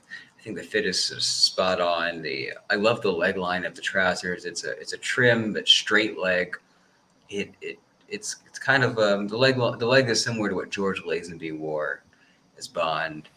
It's one of my favorite silhouettes for trousers. I think he just has a Bond silhouette. He looks just perfect, and he just looks balanced. He looks just elegant. Well, if you think that's good. God. What a segue, Matt. That's Well done. not where people keep stationery. Actually, it's exactly where they keep it, in the coin slot. Oh, a pen. Well, I Look at can't the recover. envelope for me. Well, that's all from us, ladies and gentlemen. Enjoy the rest of the film. Yeah. Luke has the mic drop moment. Yeah. Oh my God, that's hilarious. So real quick, the reason I wanted to, besides the obvious and Luke's ability to be snarky, he's wearing the Seven of Mankind jeans here. Mhm. Like a lot of people don't notice that, but those are going to be revisited at the end. And again, it's part of Louise Frogley and the director thinking this is a guy traveling with a piece of luggage, right? He's actually got the Tom Ford luggage, which is probably, I've seen the luggage, I've held the luggage. It's probably about a 3 to 4 night piece of luggage. So he has to have an economy of scale when it comes to these things. And I think like this is not the magical, Felix the cat bag of outfits. He can actually hold the appropriate ones. I won't even ask you guys what you think of his outfit or hers. So why is it? I never noticed the jeans in this scene. Why is he wearing anything here? I'm sorry, Matt, that they couldn't accommodate your wishes, but it's a PG-13 film. Look how beautiful it's framed again. Well, Jesus. you think that she has jeans on as well? No. Oh, no. She doesn't have anything on. But you have to understand, the doorbell rang. Yeah, he probably pulled them on to answer. He wanted to get it, so he had to slip something on, and he didn't have Sunspell Sea Island cotton lounge pants or a lounge shirt from Too Oliver bad. Brown, Luke. Don't even. I almost Sorry. wore it tonight. No, it's I not a almost wore it pajama tonight. top, I swear. All right. But Bond is back. By the way, guys, are we keeping track of the suits? For the love of God, is this a suit movie or what? It is a suit movie. It's one of the best suit movies. And Ever. this is a suit that I own. But Matt, just for consistency's sake, what do we got? And what's the cut? Yes. So it's a Tom Ford Regency model, the base B, and so here we have him in a midnight blue version of it. Same suits, basically the same model that we've just seen twice before in the film. This one is a midnight blue blend of not a blend, but a cloth made of mohair and cashmere. So very, very luxurious. And I think it's to me this suit is one of the greatest examples of what you should wear when you go out at night to a fancy event, but it isn't black tie. So there aren't too many occasions where Bond goes out to a fancy event at night and doesn't wear black tie. But he already wore black tie, and this is a little more of a down-to-earth example because we go to lots of things. We have to dress up at night and in a suit, but maybe not in a dinner suit. So this, I see this as just setting a good example. You can. So he's got a white shirt, which is perfect for this occasion. A kind of like a light blue small pattern tie that goes. It kind of brings in both the white from the shirt and the blue from the suit. It's such an elegant outfit, so perfectly put together, and so it's what inspired me to wear this outfit for tonight. I love that. And gentlemen, I mean, we've seen a lot of suits so far. JW, you and I kind of had some aha moments with the tuxedo, even the brown suit. The reason, and I'll tell my quick little story. The reason I gravitated to this suit and purchasing it during the time when I wasn't purchasing a lot of kind of high-end pieces is because if I could have one suit from this movie, I thought this is it. It's Navy. Every man should have a good Navy suit. I went through that process. And just to me, this felt like a capture of the movie. And, the same reason for this Bond watch, the reason why I had a hankering is because I think it captures a moment in time. What do we think about this suit versus some of the other ones?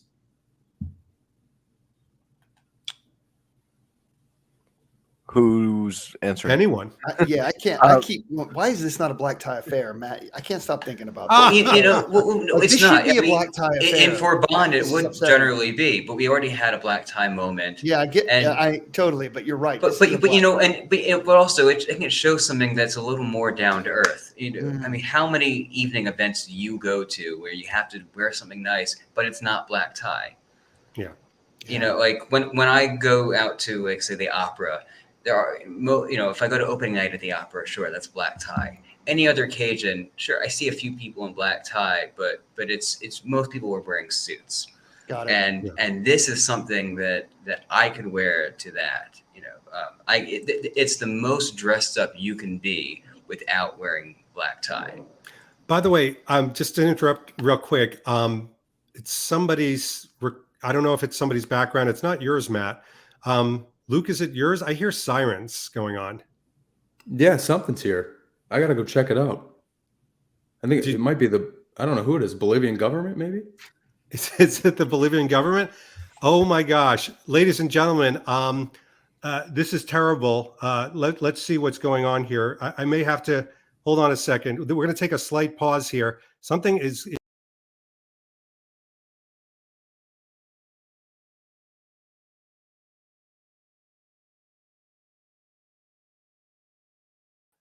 Oh my gosh, ladies and gentlemen, I am so sorry. Luke had to leave, and unfortunately, he's hit a terrible demise. He had to leave, but let's just take care of him as we should do in this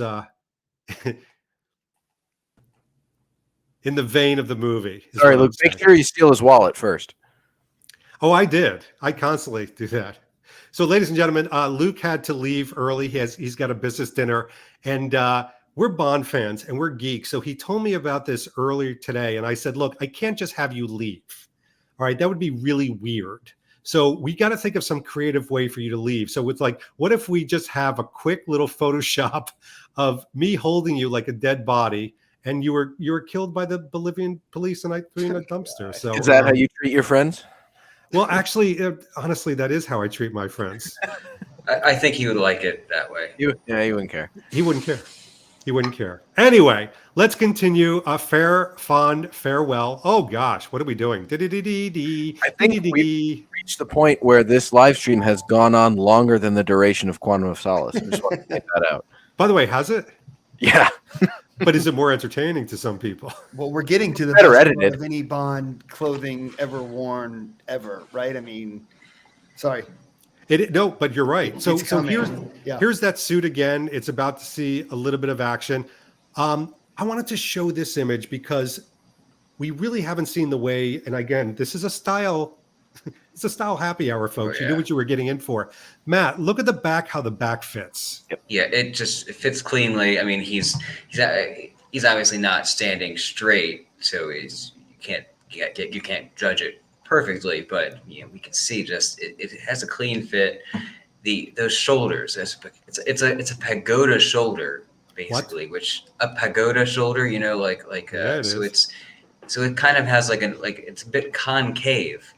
And which I find looks really elegant, and it's not a narrow shoulder like we'd see in the next few Bond films after this. the shoulder is somewhat wide, so I think it really just it adds a lot of strength to Bond's look. I find it's a flattering look on Daniel Craig, and just with the double vents, it's just I think he just looks so elegant. You know what's elegant is every time that John takes a swig and he makes this like face of like, hoo-ah, like that's life. That makes me feel alive. I take it down. Classic JW. I like to feel it, Made you feel alive. So this sees, Kyle, this suit sees a lot of action. It does. I want to hear your opinion on the suit, though. It's kind of basic when you think about it. It's Navy. It is, but I think you already answered this question. Every man should have a well-fitting, well-cut, well-made Navy suit. This is the key staple of anybody's wardrobe, one of the first pieces that a gentleman needs. Well said. Damn, dude, that sounded like a J. Peterman thing.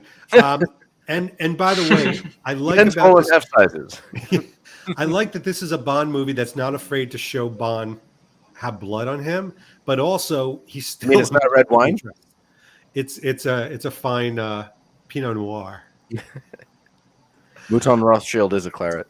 Well, Exactly. David, can you go back to that last picture? Yeah, I can. Because the white shirt I was thinking about when I put on this white shirt is that the white double cuff shirt is the main piece of this film. We see it in 5 outfits. We see it with 4 suited outfits, and we see it with the cardigan. So this Tom Ford white shirt is one of the most it's like the cohesive item of this film. It is. It travels with him, which I love that aspect where it is a travel movie. Here they are traveling through the desert. And, not since Roger Moore have we seen Bond traveling through the desert in nice clothing. This is a great look. It's so much, in fact, that it made some of the posters. Yeah, I got to say, Dave, the shot of them walking through the desert and the swipes of them getting closer, and he's got it buttoned, I think is one of the coolest, like it's not unbuttoned, like his jacket's buttoned. He's gone through all of that, and He's still in the James desert. Bond. Exactly. I think those shots are just so beautiful. But that's a great point. The fact that only James Bond would wear a jacket buttoned, like I would sit there with short sleeves rolled up to like my neck, jacket off. Here he is just walking through looking sharp. It's insane. Yeah. And then he shows up, he looks a little beaten down, but again, and I know I'm like, I sound like a poster child. The suppression of the waist, everything just still fits him perfectly, and he's still buttoned up. Kyle, I mean, I feel like if you were rolled in an alley, God forbid, but if you were rolled in an alley or mugged, this is how you would show up to a party. I would try. I don't know if I would succeed, but I would certainly try. You would do it. And Yeah. JW, I want you Right. to speak about this because there's this badass moment where Bond casually walks on the side of a ledge. In a beautiful hotel. Look at that wide shot and the Mhm. staircases and the lines. I mean, it's just stunning, all complemented by this suit that's, been through the ringer, literally. And he's, still got it buttoned up, still looking sharp, a man on the move. It just looks incredible. By the way, Paul Edwards has a really good point. Better suit than the other agents. Matt, do you think that's a thing? Like, will they dress the other actors and extras a little bit more schlubby to make Bond stand out? I feel like they will. They do in certain films, but when you have Ray Fiennes next to Daniel Craig, find that Ray Fiennes always looks better in a suit than Daniel Craig. Ooh, them's fighting words. That's old school. Yeah. There aren't too many occasions where other men look as good as Bond in a suit, but He pulls it off. I think Ray Fiennes is the only one who. Kamal Khan. Kamal Khan is. Oh, He yeah. matches Bond in a suit. He looks just as good. Silva. Largo look. Yep. See, the thing about Silva is that he's dressed so differently from Bond. He's dressed well, but he's dressed to contrast Bond. And Yes. often they do that. They'll make a villain very well dressed, but very different from Bond. So they have a contrast. Good point. All right. Well, here we go, ladies and gentlemen. Again, whether it's the cardigan or this blue Harrington, these are the ones that I dare say, out of the people that are still on this incredibly long but happy hour, you own this. You own some version. You may not own the Tom Ford version, but this is kind of that Harrington look. And by the way, for those that can't see, he's got the Seven of Mankind. He's got the Tom Ford shirt, the Omega, but he also has the Church's shoes, and he has the same Prada belt. And I love the fact that they didn't mix and match a million different things. Those Church's suede boots, which are unbelievably comfortable, by the way, they travel with him all the way back. Yeah, there you go. All the way back in Haiti. Kyle, you are flexible. But Kyle, you started off wearing this whole thing. Yes. What was it about this outfit when you saw Bond in it where you were like, I need to replicate that? This is the way that somebody would go out for beers with still wanting to look presentable. So it totally works for James Bond. He's going out to meet up with Felix, and he also knows that he's going to move into a tactical situation, so he needs to be dressed for it. So this is a way to just be in a casual bar, like we often find ourselves, but still dress that one iota better than anyone else. That's a great point, because I think even beyond the cardigan, and JW, keep me honest here, I feel like this is an approachable outfit. If somebody wanted to dip their toes in the sartorial Bond world, this wouldn't be something where they would show up to a friend's house and they'd be like, what the fuck are you wearing? Right. Yeah, no, it's the best place to start, and I call it my first date jacket. What does that mean? No, you got to give us more. What does that mean? I mean, I'll wear it. It's a great, like you're meeting someone for the first time on a date, throw that jacket on. And what do they say? I don't know what they say. We need to have a second date? Look great. If you've got a good job, I'll marry you. About them. Yeah, no. No, it's just, I think 9 times out of 10 for most men, it's a staple of their wardrobe. That's been handed down through the test of time, from Elvis to Sinatra to Steve McQueen. This jacket is just, it truly is iconic. Yeah. Matt, were you disappointed in any way that they didn't use like Barracuda or something a little bit more traditional?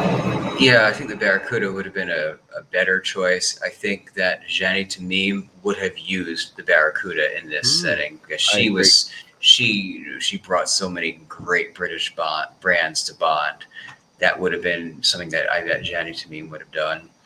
But this is the Tom Ford film. I think this is it still has the right look. It might not have the right name to us outside of the film, but for the film, it looks perfect. I love it with the polo. I love the suede chukka boots. After this film, I went out and got a pair of brown suede chukka boots. Nice. They were from Joseph Aboud, and they lasted a few wears before they fell apart.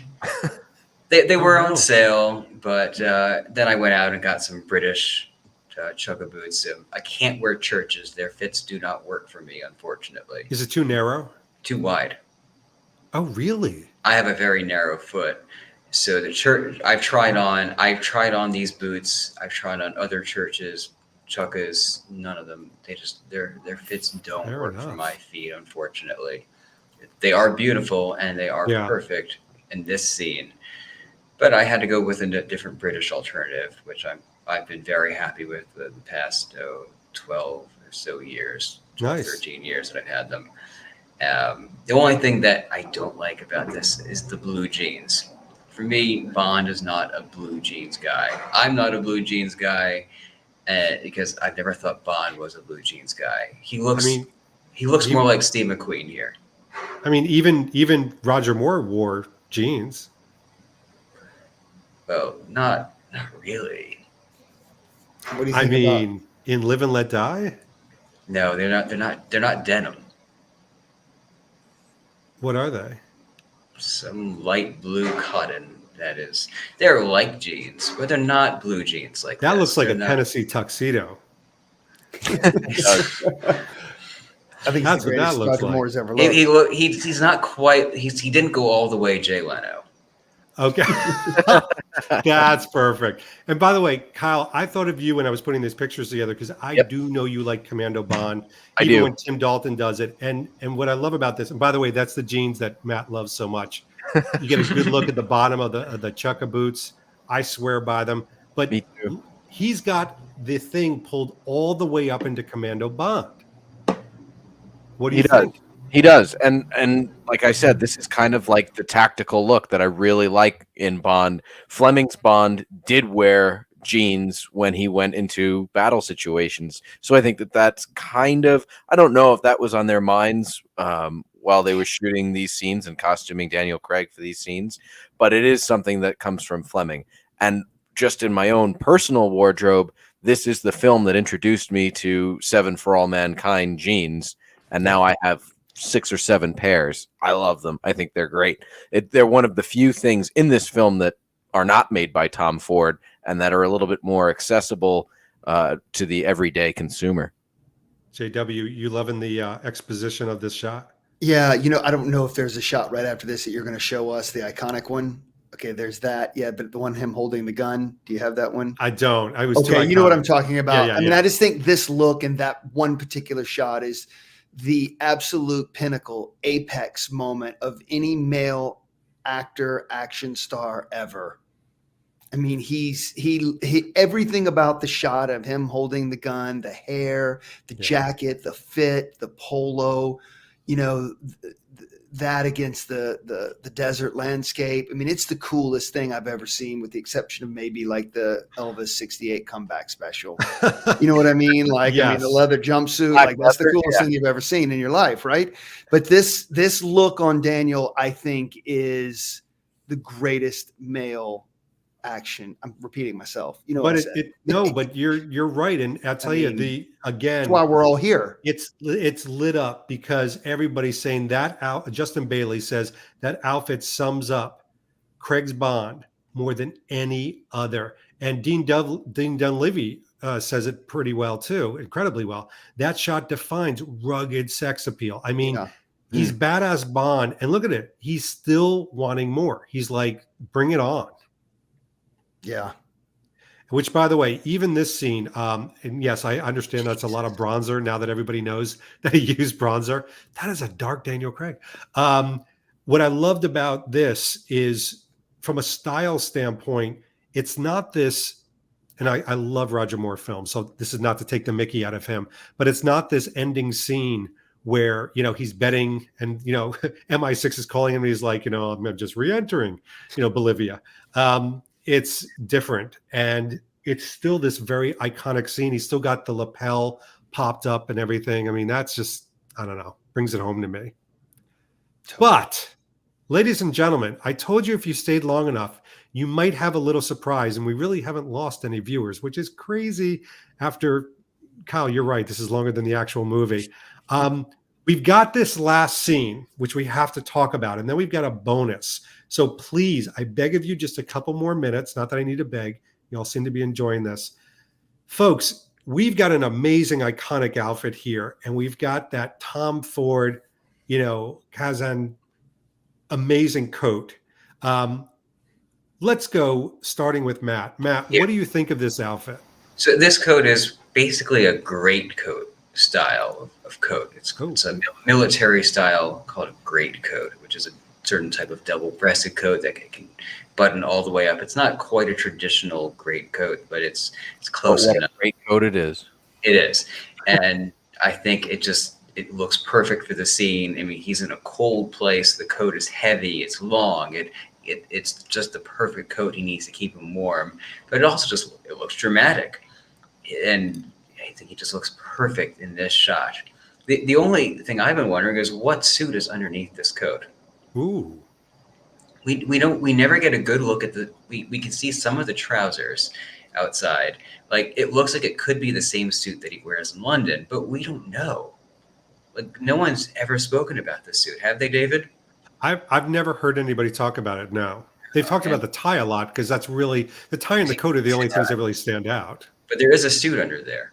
Absolutely, there is. Kyle, what do you think about the whole kind of look? This is assassin Bond now. Like Oh, he is the satin assassin. He's there to intimidate and possibly take out, but really more to suss out information. But this is the James Bond that you send to put 2 bullets in someone and look cool doing it and walk away without looking back. good point. JW. Well, I love this look, and I'm always envious of certain looks due to the fact that, given my profession and where I live on planet Earth, I'll never be able to wear that. So I'm always envious of being somewhere where it's cold and having to wear a suit briefly. So I think it looks incredible, and I look at this right here, and I look at those two, and then I think about what was to follow with Spectre and how long we had to wait, and it always makes me think the great standalone Craig film between him becoming James Bond and an old dog was somewhere right after this. Always just in my mind, I think, gosh. And if you play the video games, like Bloodsport and things like that, it is like the movie that was kind of in between. Great soundtrack too, by the way. So I think he looks phenomenal. I think it's an incredible closing to an amazing film, and I salute everyone who was involved with picking out the clothes for Daniel Craig and Quantum of Solace. Job Good well point. done. By the way, I promised you all a bonus, and here we go. And I'm going to ask for Matt to help me with this, but Matt and I have some interesting connection to a scene of a movie that nobody has ever seen. Matt, do you want to describe the scene a little bit first? Well, so it's a scene where he encounters Mr. White again after Mr. White has escaped at the beginning of the film. I don't know much more about the scene, but I do love the suit. This is actually my favorite suit from Quantum of Solace. It's not maybe not in the film, so it's hard to say if it's my favorite suit from the film, but it was made for the film with the same cut, same Regency cut.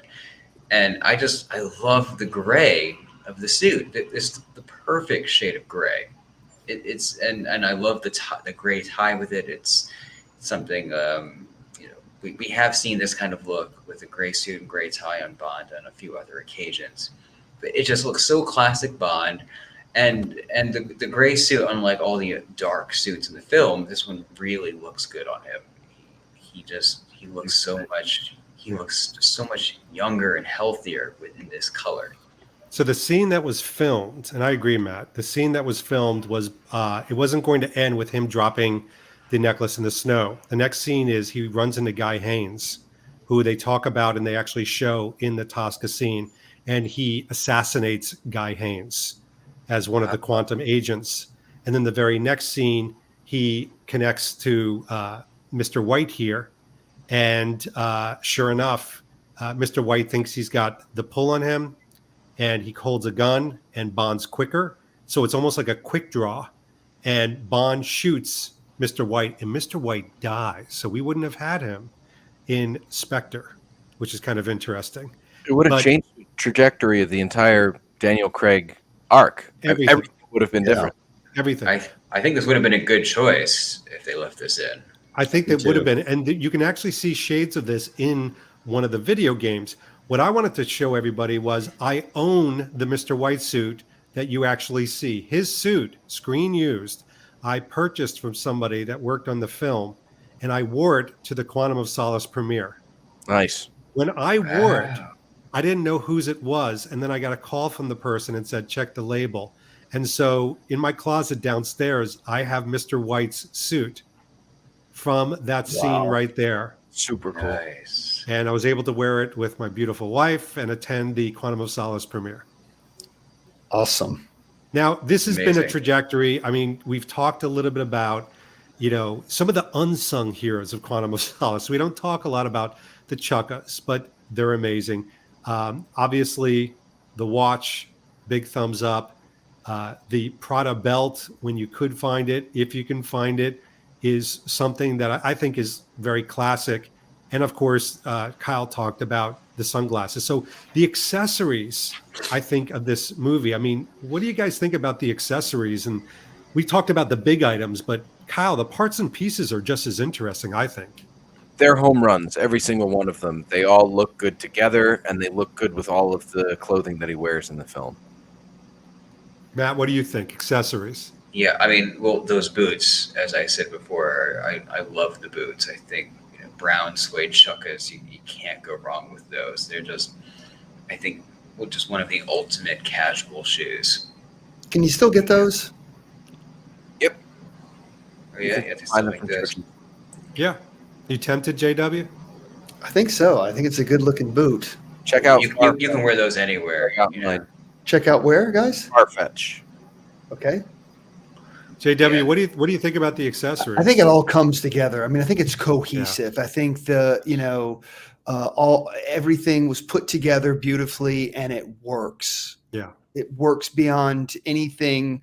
It's not a one-off. It's not a few things. I think as an ensemble of clothing and articles of clothing and whatnot, it just really, I mean, it's fantastic together. Works with what's going on in the film and the way the cinematography and the locations and what he's wearing is appropriate. And it's Daniel Craig's Bond. It's Bondian. It's his Bond, and I think this was the beginning of, the Daniel Craig era where Daniel really had a say-so.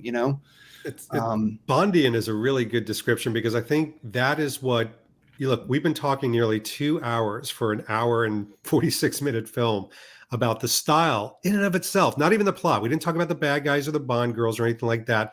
To me, I know that this has influenced so many looks, the connections to the moments, how we dress, what looks good in a suit, the way it fits, who we connect to. That's me posing badly with Tom Ford.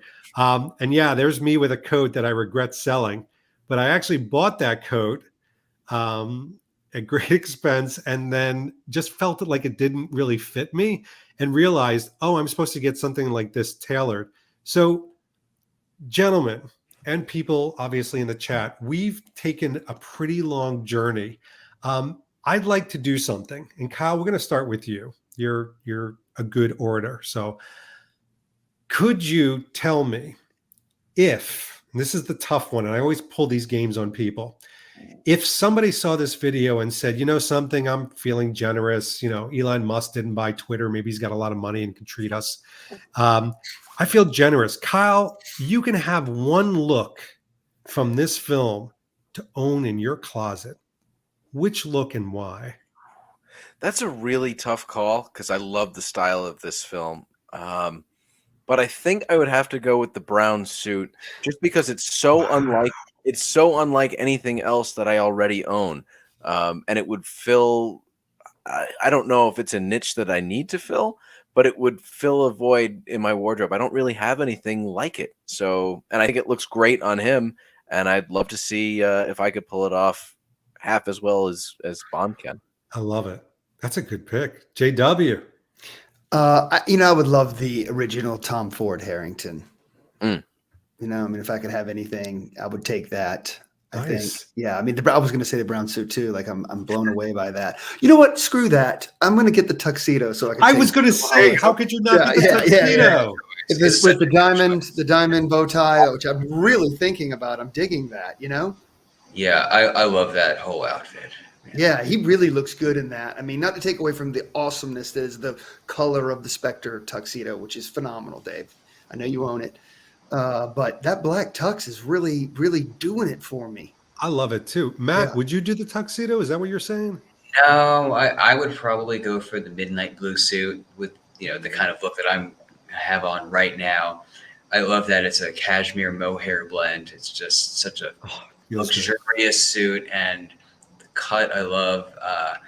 But it's just something that I can see wearing in my lifestyle. I mean, I have this suit, which kind of would serve the same purpose, but it's not quite the same.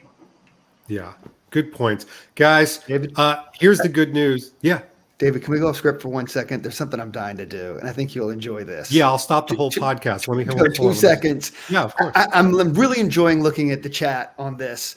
I want to know just how many people who are out there who didn't like this film at first that have grown to love it. because of all of this talk about over the years of Quantum of Solace? Are there people that have converted to loving this film? I'm Fair talking to you question. people in the chat. You know, because David, you and I know, have been championing this film for years and years. And I love that there's this, you know, people are digging it now. I mean, is this all hardcore quantum fans online, or have people started to convert, come around to this film, give it a second chance? Has it gotten better with age with people? I'm just Well, you can curious. see what's going on. You got some guy named Joe Darlington who appreciates it more, who did Wow. not like Okay, that's it. all I Trust needed. me. That's all I needed. If Joe Darlington says Solid that, answer there. if Joe Darlington said it, You got a couple nopes. You got to always been a fan, never converted, always loved. That's good. No, not really. You got a yes, saw it and feel was confused, always loved it. You got, hey Joe, nice to see you. Quantum was my favorite of the bunch until No Time to Die. Wow. Whoa. Who hurt you? Loved it ever since I saw the poster. Got Quantum was always a favorite of mine since it came out. I liked the film, but I grew to love it more as time or good. It's a defining and needed Bond film. That's heavy. Damn. So, John, you got lovers on here, and I think good, people. good. I was just curious. No, but to your Yeah. point, I think we're going to have a video. Kyle knows it all too well because he's been drafted for one. We're having an underdog video, and we're going to be talking about, JW, you're on it too. We're going to be defending our underdog films. And I think the underdogs are seeing a resurgence. We're in the 60th anniversary. We're creating our own celebration more than anybody else. No offense. And that's fine. But I think this film has raised in people's opinions. I do. Well, you know what I think this film did do as well is it made people realize the buying power of Bond fans. Because if you look at what happened in the next few years, hey, there's a lot of people out here, and you deserve a lot of the share of the credit for this. There's a lot of people out here who want to buy these pieces and who want to own a piece of James Bond's wardrobe. And I don't think they realized that itch was really there until after Quantum of Solace, which is the style film. It really did launch. When you think about the number one growing community, I'm not playing favorites, maybe I am, of Bond fandom. There are the books people, there's the prop people, there's the movie people, and then you've got sartorial. And they all overlap, of course they do. Mm-hmm. But I think the sartorial one has grown because it's so approachable. This movie launched that. It showed a casual Bond where you didn't have to wear a suit to a bar. You could do different things. And I think that's been a part of our discussion is after all these years, 14 freaking years, it's still approachable. But listen, we've hit the 2 hour and 2 minute mark, which sets a world record for us. But of course it had to. This was the big one, 007. First of all, I want to thank my guests. Live stream. I know. There's no changing this. And listen, we haven't really lost anybody. So, hey, you're all hanging with us. First of all, I want to thank my incredible guests, to which not only could I not do this, I wouldn't want to do this without them. These guys are friends. They're mishpucha, they're family. And Matt Spazer, thank you as always. Matt, where can people find you? So I'm at bondsuits.com or at bondsuits on Instagram, on other social media, where you can get my book, From Tailors with Love. Nice. Yes, please get that book. It's amazing. Kyle Barrow, where can people find you? How can they follow your love?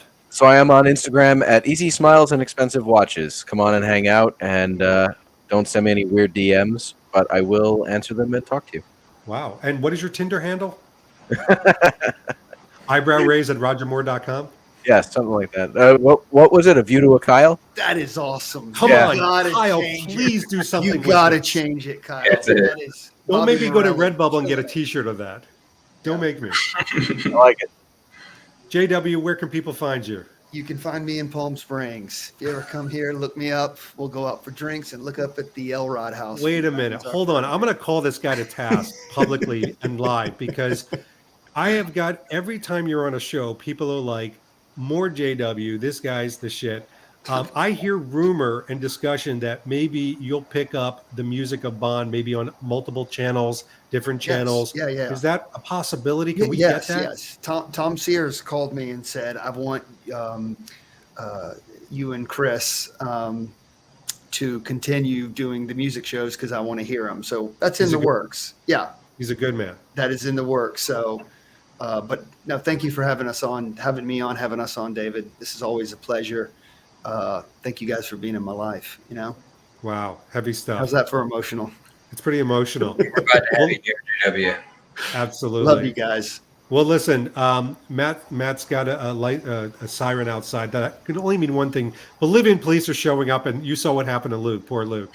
So, everyone, thanks for hanging in there. And, of course, the next one will be Casino Royale. More surprises in store. In the meantime, this has been David Zaritsky for the Bond Experience, and we'll see you all real soon. Take care, everyone. Bye. Bye.